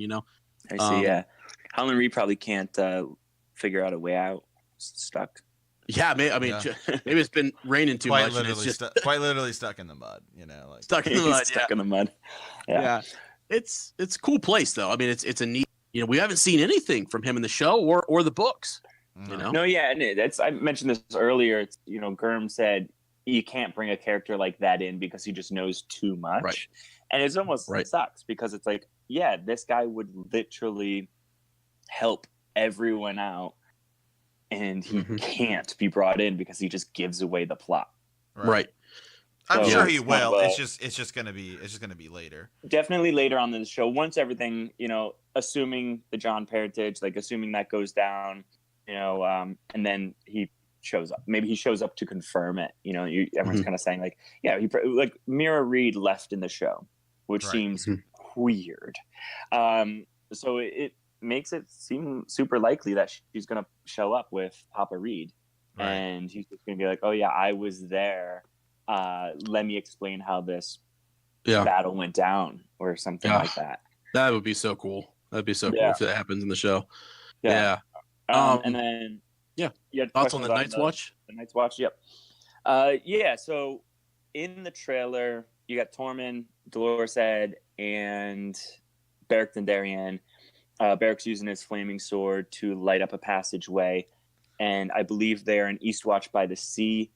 They're running probably north of the wall. On top of the wall. They're probably running away. I think there's a big possibility. Somebody mentioned once upon a time that they could be in the Night Fort castle Okay. Like one of those abandoned castles. I think there's Eastwatch, and then there's one or two castles between Eastwatch and Nightfort. So maybe they're in one of the abandoned castles, maybe the one next door. Maybe they made it all the way to Nightfort.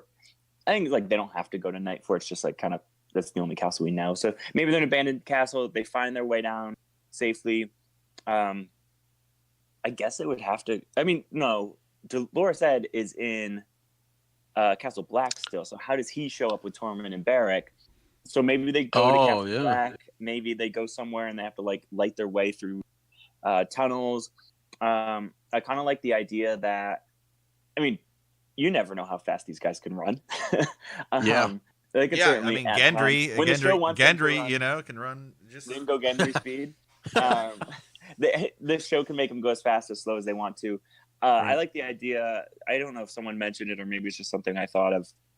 That battle takes place in Winterfell, and these guys come back, and maybe they're down in Winterfell, and like everything's dark because like everyone's dead, and Beric's like lighting up his sword, you know, and he's like, "Okay, guys, we're here." You show those 3 Night's Watches behind them, so they kind of pull up the flank on the battle.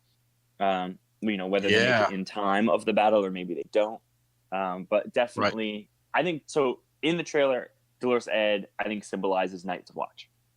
I think he's the new leader. At least when Jon left, right? He hands him the cloak. You can burn it, wear it. So I think the Night's Watch will come into the fold, kind of battle. I mean, but there's like 20 people left. Right. Yeah, I like that. What if, you know, like in the trailer we see the Night's King show up with his horse at what I'm guessing is Winterfell, right? And what if in the later stages of the battle, you know, the Night's Watch kind of come out of nowhere, you know, from the north or some other spot, you know. Yep. Everything seems super lost, and you think the heroes are gonna die. Right. Yeah. Like that would be cinematic gold, you know. It's like, okay, everything's lost. We lost a couple good characters, a couple main characters. They're fighting. You know, Jaime's up there barely surviving. He's like, no, like, you know, they kind of do that, not like slow motion thing, but like, you know how it's like the music shows up and it's like, okay, the battle's lost, and it's like, oh man, this is gonna hurt. And all of a sudden, Beric comes in with his flaming sword, and like Night's Watch behind him, and Tormund come in. Tormund comes in, you get a couple like wisecrack jokes between like Tormund and Jon. Be like, you know, like, oh, where were you? It's like, you didn't save any for me, or like, you know, kind of that Lord of the Rings commentary where they're counting how many people they kill. It's like that only counts as one. Right. You get like something like that while they're fighting. Like that would be cool. No, that would be awesome. And so they kind of save the day. Or, you know, there's another theory someone brought up is, you know, maybe the Night's Watch is not the Night's Watch. Maybe the White Walkers, that's like a distraction. They come up to Winterfell, kind of hold up some of these heroes, but really what's happening is the Night King's going down with like another squadron or like another troops to go down to the Red Keep. Like, I definitely think that there has to be a battle, or the Night King has to make it to King's Landing, because we see in Dany's vision, in the show at least, we see she's in the Red Keep in the throne room. The roof is all destroyed, and there's snow on her. There's snow falling down, landing on her arm, and like you can see it like melting when it hits her. It's 100% clearly snow. Right. And so I feel like, you know, because isn't there another vision with the dragons flying over? Flying over the Red Keep as well, over King's Landing, and like that happen in season 7 when Daenerys comes in, right? So it's like these visions that they're showing come to fruition within the show. So that's one vision that we haven't seen yet. So I personally think Night's King is coming all the way down. Maybe there'll be a two front battle, right? You know, or it's like I was gonna say they just hide in the crypts real quick, and then. Sure. You know, maybe they move on, and like that's their stronghold is the crypts, and they kind of regroup. Maybe everything's lost. Maybe the Night's Watch come in. That's when they start regrouping. Maybe they kind of hit the stragglers, and the Night King's like, okay, you guys are good here. I'm going to keep going. I don't know. We'll certainly will find out. But you can definitely, you know, they just talk about the long night battle. They don't talk about like the short night battle, or like there's like I said, there's 400 hours of non quote unquote long night battle, or so there's so much that's 6.5 episodes that's 6.5 hour long episodes. That's more than half a season. That is not going to be just this one battle that everyone's caught up on. And you could do anything in 6.5 episodes long. You can have 7 more battles. Like you can have a ton more battles. Like, there's going to be a huge one that's 44 minutes long or whatever, but like, there's probably going to be like a 5-minute long battle, a 10-minute long battle. There's going to be much more. Right. Well, I think someone, I don't know if it was in the Facebook group or we got a Raven about this, who was kind of talking about, the Night King has been built up, so much to just have it all be over at Winterfell would it would almost just sell us a little short. It's like, what we need more. We need that threat to still be lingering, especially if like winter's coming and John in what is season 4, isn't it? Or is it? No, I guess it's right when he goes to Hardhome. So that's season 5. He's like, the long night's coming and all the southern kings can't stop him and the northern kings can't stop him. He does that speech, which I thought, like, I've seen that speech multiple times and thing. I thought that speech happened in like season 7. That's a season 5 speech. And he like builds it up like this battle's coming and Stannis talks about a battle and everyone talks about this, which also I didn't realize until my rewatch and reread that Stannis is like pretty in tuned to this battle up north, and like in the books, in like book 3, they talk about he's like dragon glass and Stannis is like, yeah, we have a ton of this on Dragonstone. It's like, yeah, we'll use it against the White Walkers. Like that's book 3. So you can't spend a majority of the show talking about the long night battle and then have that done in everyone saying episode 3. I think it could be a 2-parter, like episode 3, episode 4. And then have and those are the short episodes. That's not even the 88-minute long episodes where it's like, okay, now what do you do for the next 200 minutes? We've been leading up to this thing for 6 seasons and like, that's it. Like it's done. Yeah. Night King's done. Like, I think that's so climatic that I don't think he dies in the long night battle. I think there's just a battle and like, something. There's got to be more to it. So I'm kind of with you there. Yeah, I agree. Down the north, definitely. I think the Night's Watch will show up. I don't know if they'll be as big of a part. I don't know if, and I mentioned this earlier, I don't know if the Night's Watch is going to be the Lightbringer. Maybe they are. And Beric Dondarrion that's Lightbringer. His flaming sword, bringing the Night's Watch, which aka is Lightbringer. Which my theory that would like kind of tie it together. And it's like, sure, you built this up to be this sword that's on fire. And it's like, no, it kind of was this little sword that's on fire that's insignificant, but then also the Night's Watch. And it was like, when it's all said and done, that was Lightbringer. It's like we thought it was a huge prophecy, but that's kind of it. I know I always joke so many times of like, the battle's done, right? And it's like, so, they're debriefing after the battle, like, who was the prince that was promised? And they're like, yeah, I don't know. We all could have just fought. Like, I don't really know if there was one guy who like did more than the others, but like, we all played our part in it. Right. It's like that's more realistic, isn't it? It's like, exactly. Okay. It's more realistic in like in war. You don't have that Troy moment with Hercules going against like one guy, and it's like, okay, they settled it mano a mano. You're gonna have the whole army going through, so. It'd be kind of be cool to downplay the Lightbringer at the very end. Like, yes, this was technically Lightbringer, but like we didn't. It was really a letdown. Right. Well, it would be cool. Yeah, Magam even says, the real prince that was promised was the friends that we made along the way. Yes. So there you go. Yeah. That's funny. That's brilliant.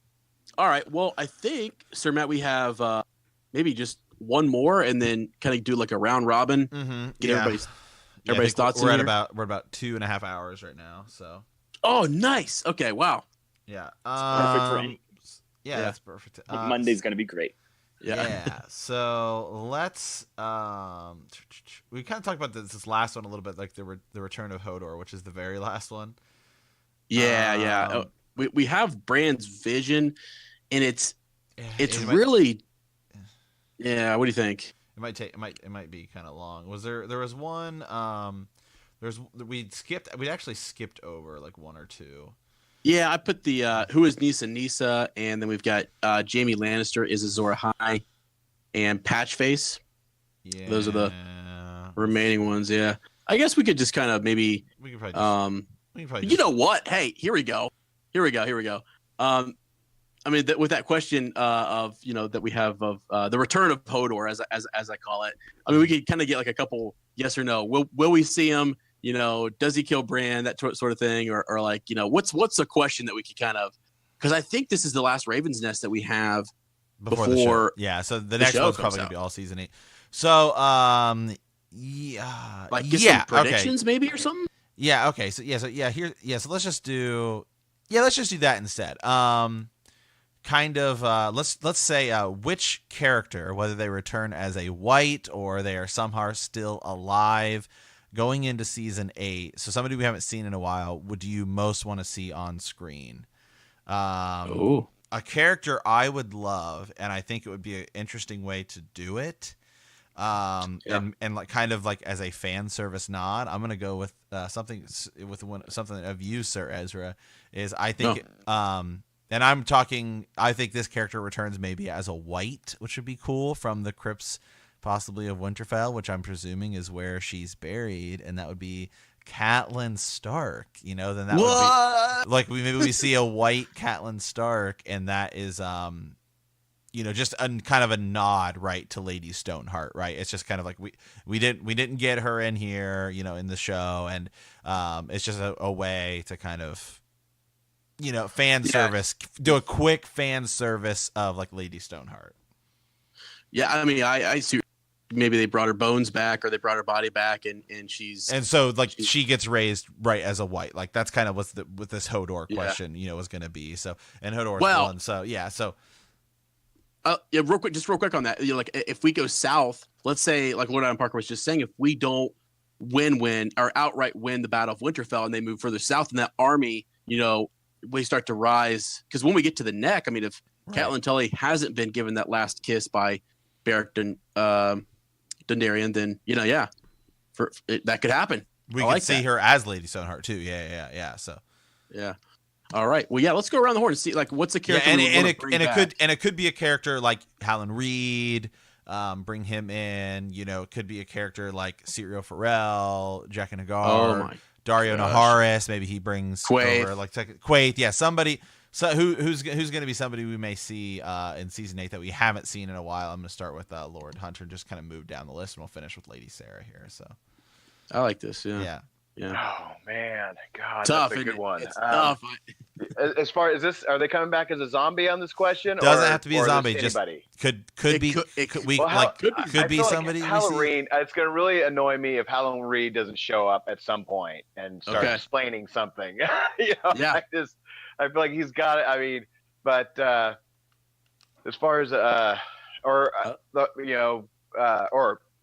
Hodor, like coming back as a zombie, or again, like I'm thinking about Lady Stoneheart.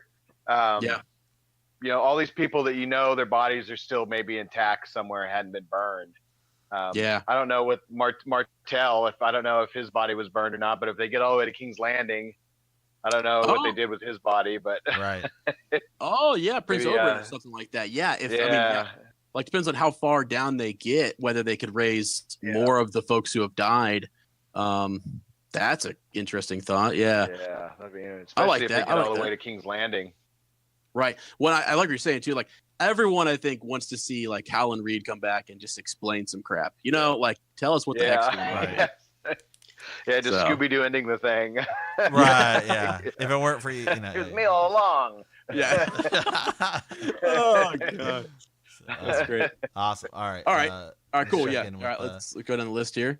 Checking with Lord Adam Parker here. Boom. Yeah. Oh, there we go. There he is. Littlefinger comes back, but it's Arya wearing his face. Oh, my gosh. That'd be cool. Yeah. Would be epic. And Nymeria with a pack of wolves. Yeah, I definitely. Ooh. Yeah, I definitely think we're gonna get that. I definitely think we're getting Nymeria with some wolves. Someone claims they see it in the trailer. Then when they show the horses running, Yeah. Okay. they claim that there's like wolf feet in there, Mhm. and I can't let it go. If that's not true, then like that sucks. Yeah. Why build me up like yeah. I don't know if we'll see it at the Battle of Winterfell, but I definitely like. I would say 99.9% chance we're seeing Nymeria with a pack of wolves at some point. And Syrio Farrell would come back, and then Arya would be like, "What? I thought you were dead." And he'd be like, "Are you serious? You think Sir Marin fucking Trant can kill me?" And or could beat 4 Marin Trants, and he says that exactly. And then the Hound just winks and nods, and Yeah. Yeah. So those are my 3. Oh, okay, sweet. Nice.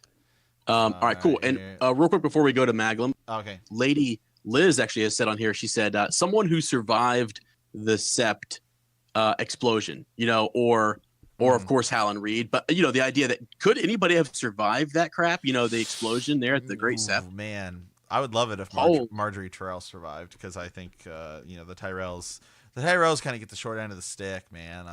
They come in, they're really powerful, and they're gone. Yeah, I mean, and also we have Red Priest and Red Priestesses who the power's back, to raise some of those folks up, Yeah, half of them don't exist in the show. True. Yeah, like Loras Tyrell, where he's at in the books is it's so different. Yeah. Yeah, for sure. Yeah. So okay, yeah, let's get Maglum on here and see who he wants to see come back. Yeah. Okay, so first thing though, before I just say who I want to come back, just in relation to Lady Liz's point. Yeah. I'm thinking that in the books, Loras Tyrell's going to show up again later on, and he's always been known for his beauty, but he got hit with boiling oil when he was sieging Dragonstone. Yeah. So he's going to be, I think, if we next see him again, he might have like more of a hound thing going, where he's like looks horribly burnt, disfigured over a large portion of his body. Yeah. So if that's the case, and we see him raised up again in the show or something showing up, he might look horribly burned, disfigured, which is an allusion to what he might end up like in the book. That's good. That's a good call. Yeah. But the one I really want to see, I've said it before and I'll say it again, White Ned Stark. But at this point, he might just be bones because he's had a bit of time to decay. But wouldn't it be great if we see, like, for example, like Arya fighting the army of the dead, and there's like one of them's like just a skeleton that's gonna go swing at her, and then it just stops, and like it's never addressed why, but it just stops for a minute, and then she just cuts it down and it moves on. But the implication being that was like Ned, and he just had just enough like memory of who this was, just stop himself for a moment, and then cool. And like never that recognition, but it's just there. That's what I would like, just a little subtle moment. Yes, that something subtle like that. That would be, just the moment, the pause, and then maybe her back's turned, and like actually that individual, could have killed her, but then stopped, and then she, gets free. Wow. Yeah. I like that. All right. Awesome. All right. Let's move on over to Lady Sarah here. Yeah, she might be still muted, I think. Oh, no, there she is. Unmuted. Okay, awesome. So someone who just popped in my mind was whose body I would believe be at Winterfell, considering he died first in the Battle of the Bastards. It would be little Rickon Stark. Oh my gosh. Wow. I don't know if we ever found out what happened to his wife. I'm assuming Ram probably, fed it to his dogs or something. But yeah, we still have, he's as far as people coming back from the dead, there's only so many valuable or malleable bodies, besides like bones or ashes, or like Ned, his head could come back, but I don't know how his body would. And so Rickon seems kind of like the freshest. Oh, I see what you're saying. Yeah. Yeah. Wow, you're breaking my heart. Wow, could you imagine? Oh my gosh, that's crazy. That would really it had the same effect that Maglum's kind of talking about, which is like to see one of your loved ones. I mean, remember at Hardhome that happens, doesn't it? To one of those wildling girls that she's her children, and she just can't kill them. She couldn't, and so she gets kind of froze there, and then she just gets overwhelmed. Yeah. Wow, I like that a lot. Okay. Oh wow. I think that wow, Sir Matt, I think we got through everybody there. Yeah. Man, I just want to throw mine in here. I said it a couple weeks ago. You know, my guilty pleasure is Quaithe. Mm-hmm. I just, you know, she's already been in the show, so not that she'd, you're not coming back from the dead or anything, but my gosh, I would love to see her come back and just talk to Dany or Jorah or whoever. It'd be fan service, but it'd be cool to see. Yeah, I mean, you know, and then I guess my last one here, just to try and think of, is it all just makes so much sense for me, dude. You have the battle with the Night King, and then then pretty much everyone else dies in the battle against Cersei, and then the one character who we never, you know, saw die on screen, the one true king of Westeros, Stannis Baratheon, gets put on the throne, and there we go. Hey, man. Hey, you know what? And he doesn't even come back. I can just see Magla just here. No. Yeah. But like, he's one of those guys who he comes back. He's like, I don't think he comes back as a white. I think he comes back and he just legitimately sits the throne. That's a great call. Exactly, man. Yeah. He never died on screen, so you know. Yeah, that's great. So, all right, man, perfect. So yeah, thank you guys so much for coming and hanging out with us. We super appreciate it. It's always so much fun to blast through all these theories. We get to talk to you guys with them about it, because you know, Sir Ezra and I will talk about them all night. We spent Friday night poring over a 4-page epic theory. We're getting 4-page. I mean, it was like a 4-part 20. It's like somebody's like, you know, legit like college thesis or something, which we're working on right now. Yeah, we're working on, and I wanted to mention too, like so.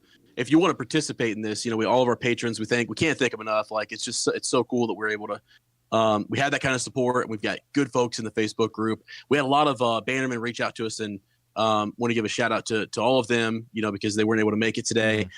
Sometime, I think in April, we are going to do another one of these, but it might be kind of mid-season. And we're going to try to do it on a Saturday. I'm trying to, because I've had a couple people ask me if we could do a Saturday just because. Yeah, and I said, sure, I'd talk to Sir Matt and we'd figure out a way to maybe do that, just to mix up the times a little bit, get some more people on. And so you can head over to patreon.com/bendthenee and check out all of that. And like I said, we'll be doing the conspiracy. I don't even because it's just such a sick, I don't know, it's not even a green dream. I don't know what we would call it. It's going to be a cool, extra exclusive Patreon 4-part series that we do plan on doing towards the end of the show, probably, you know, going into the summer.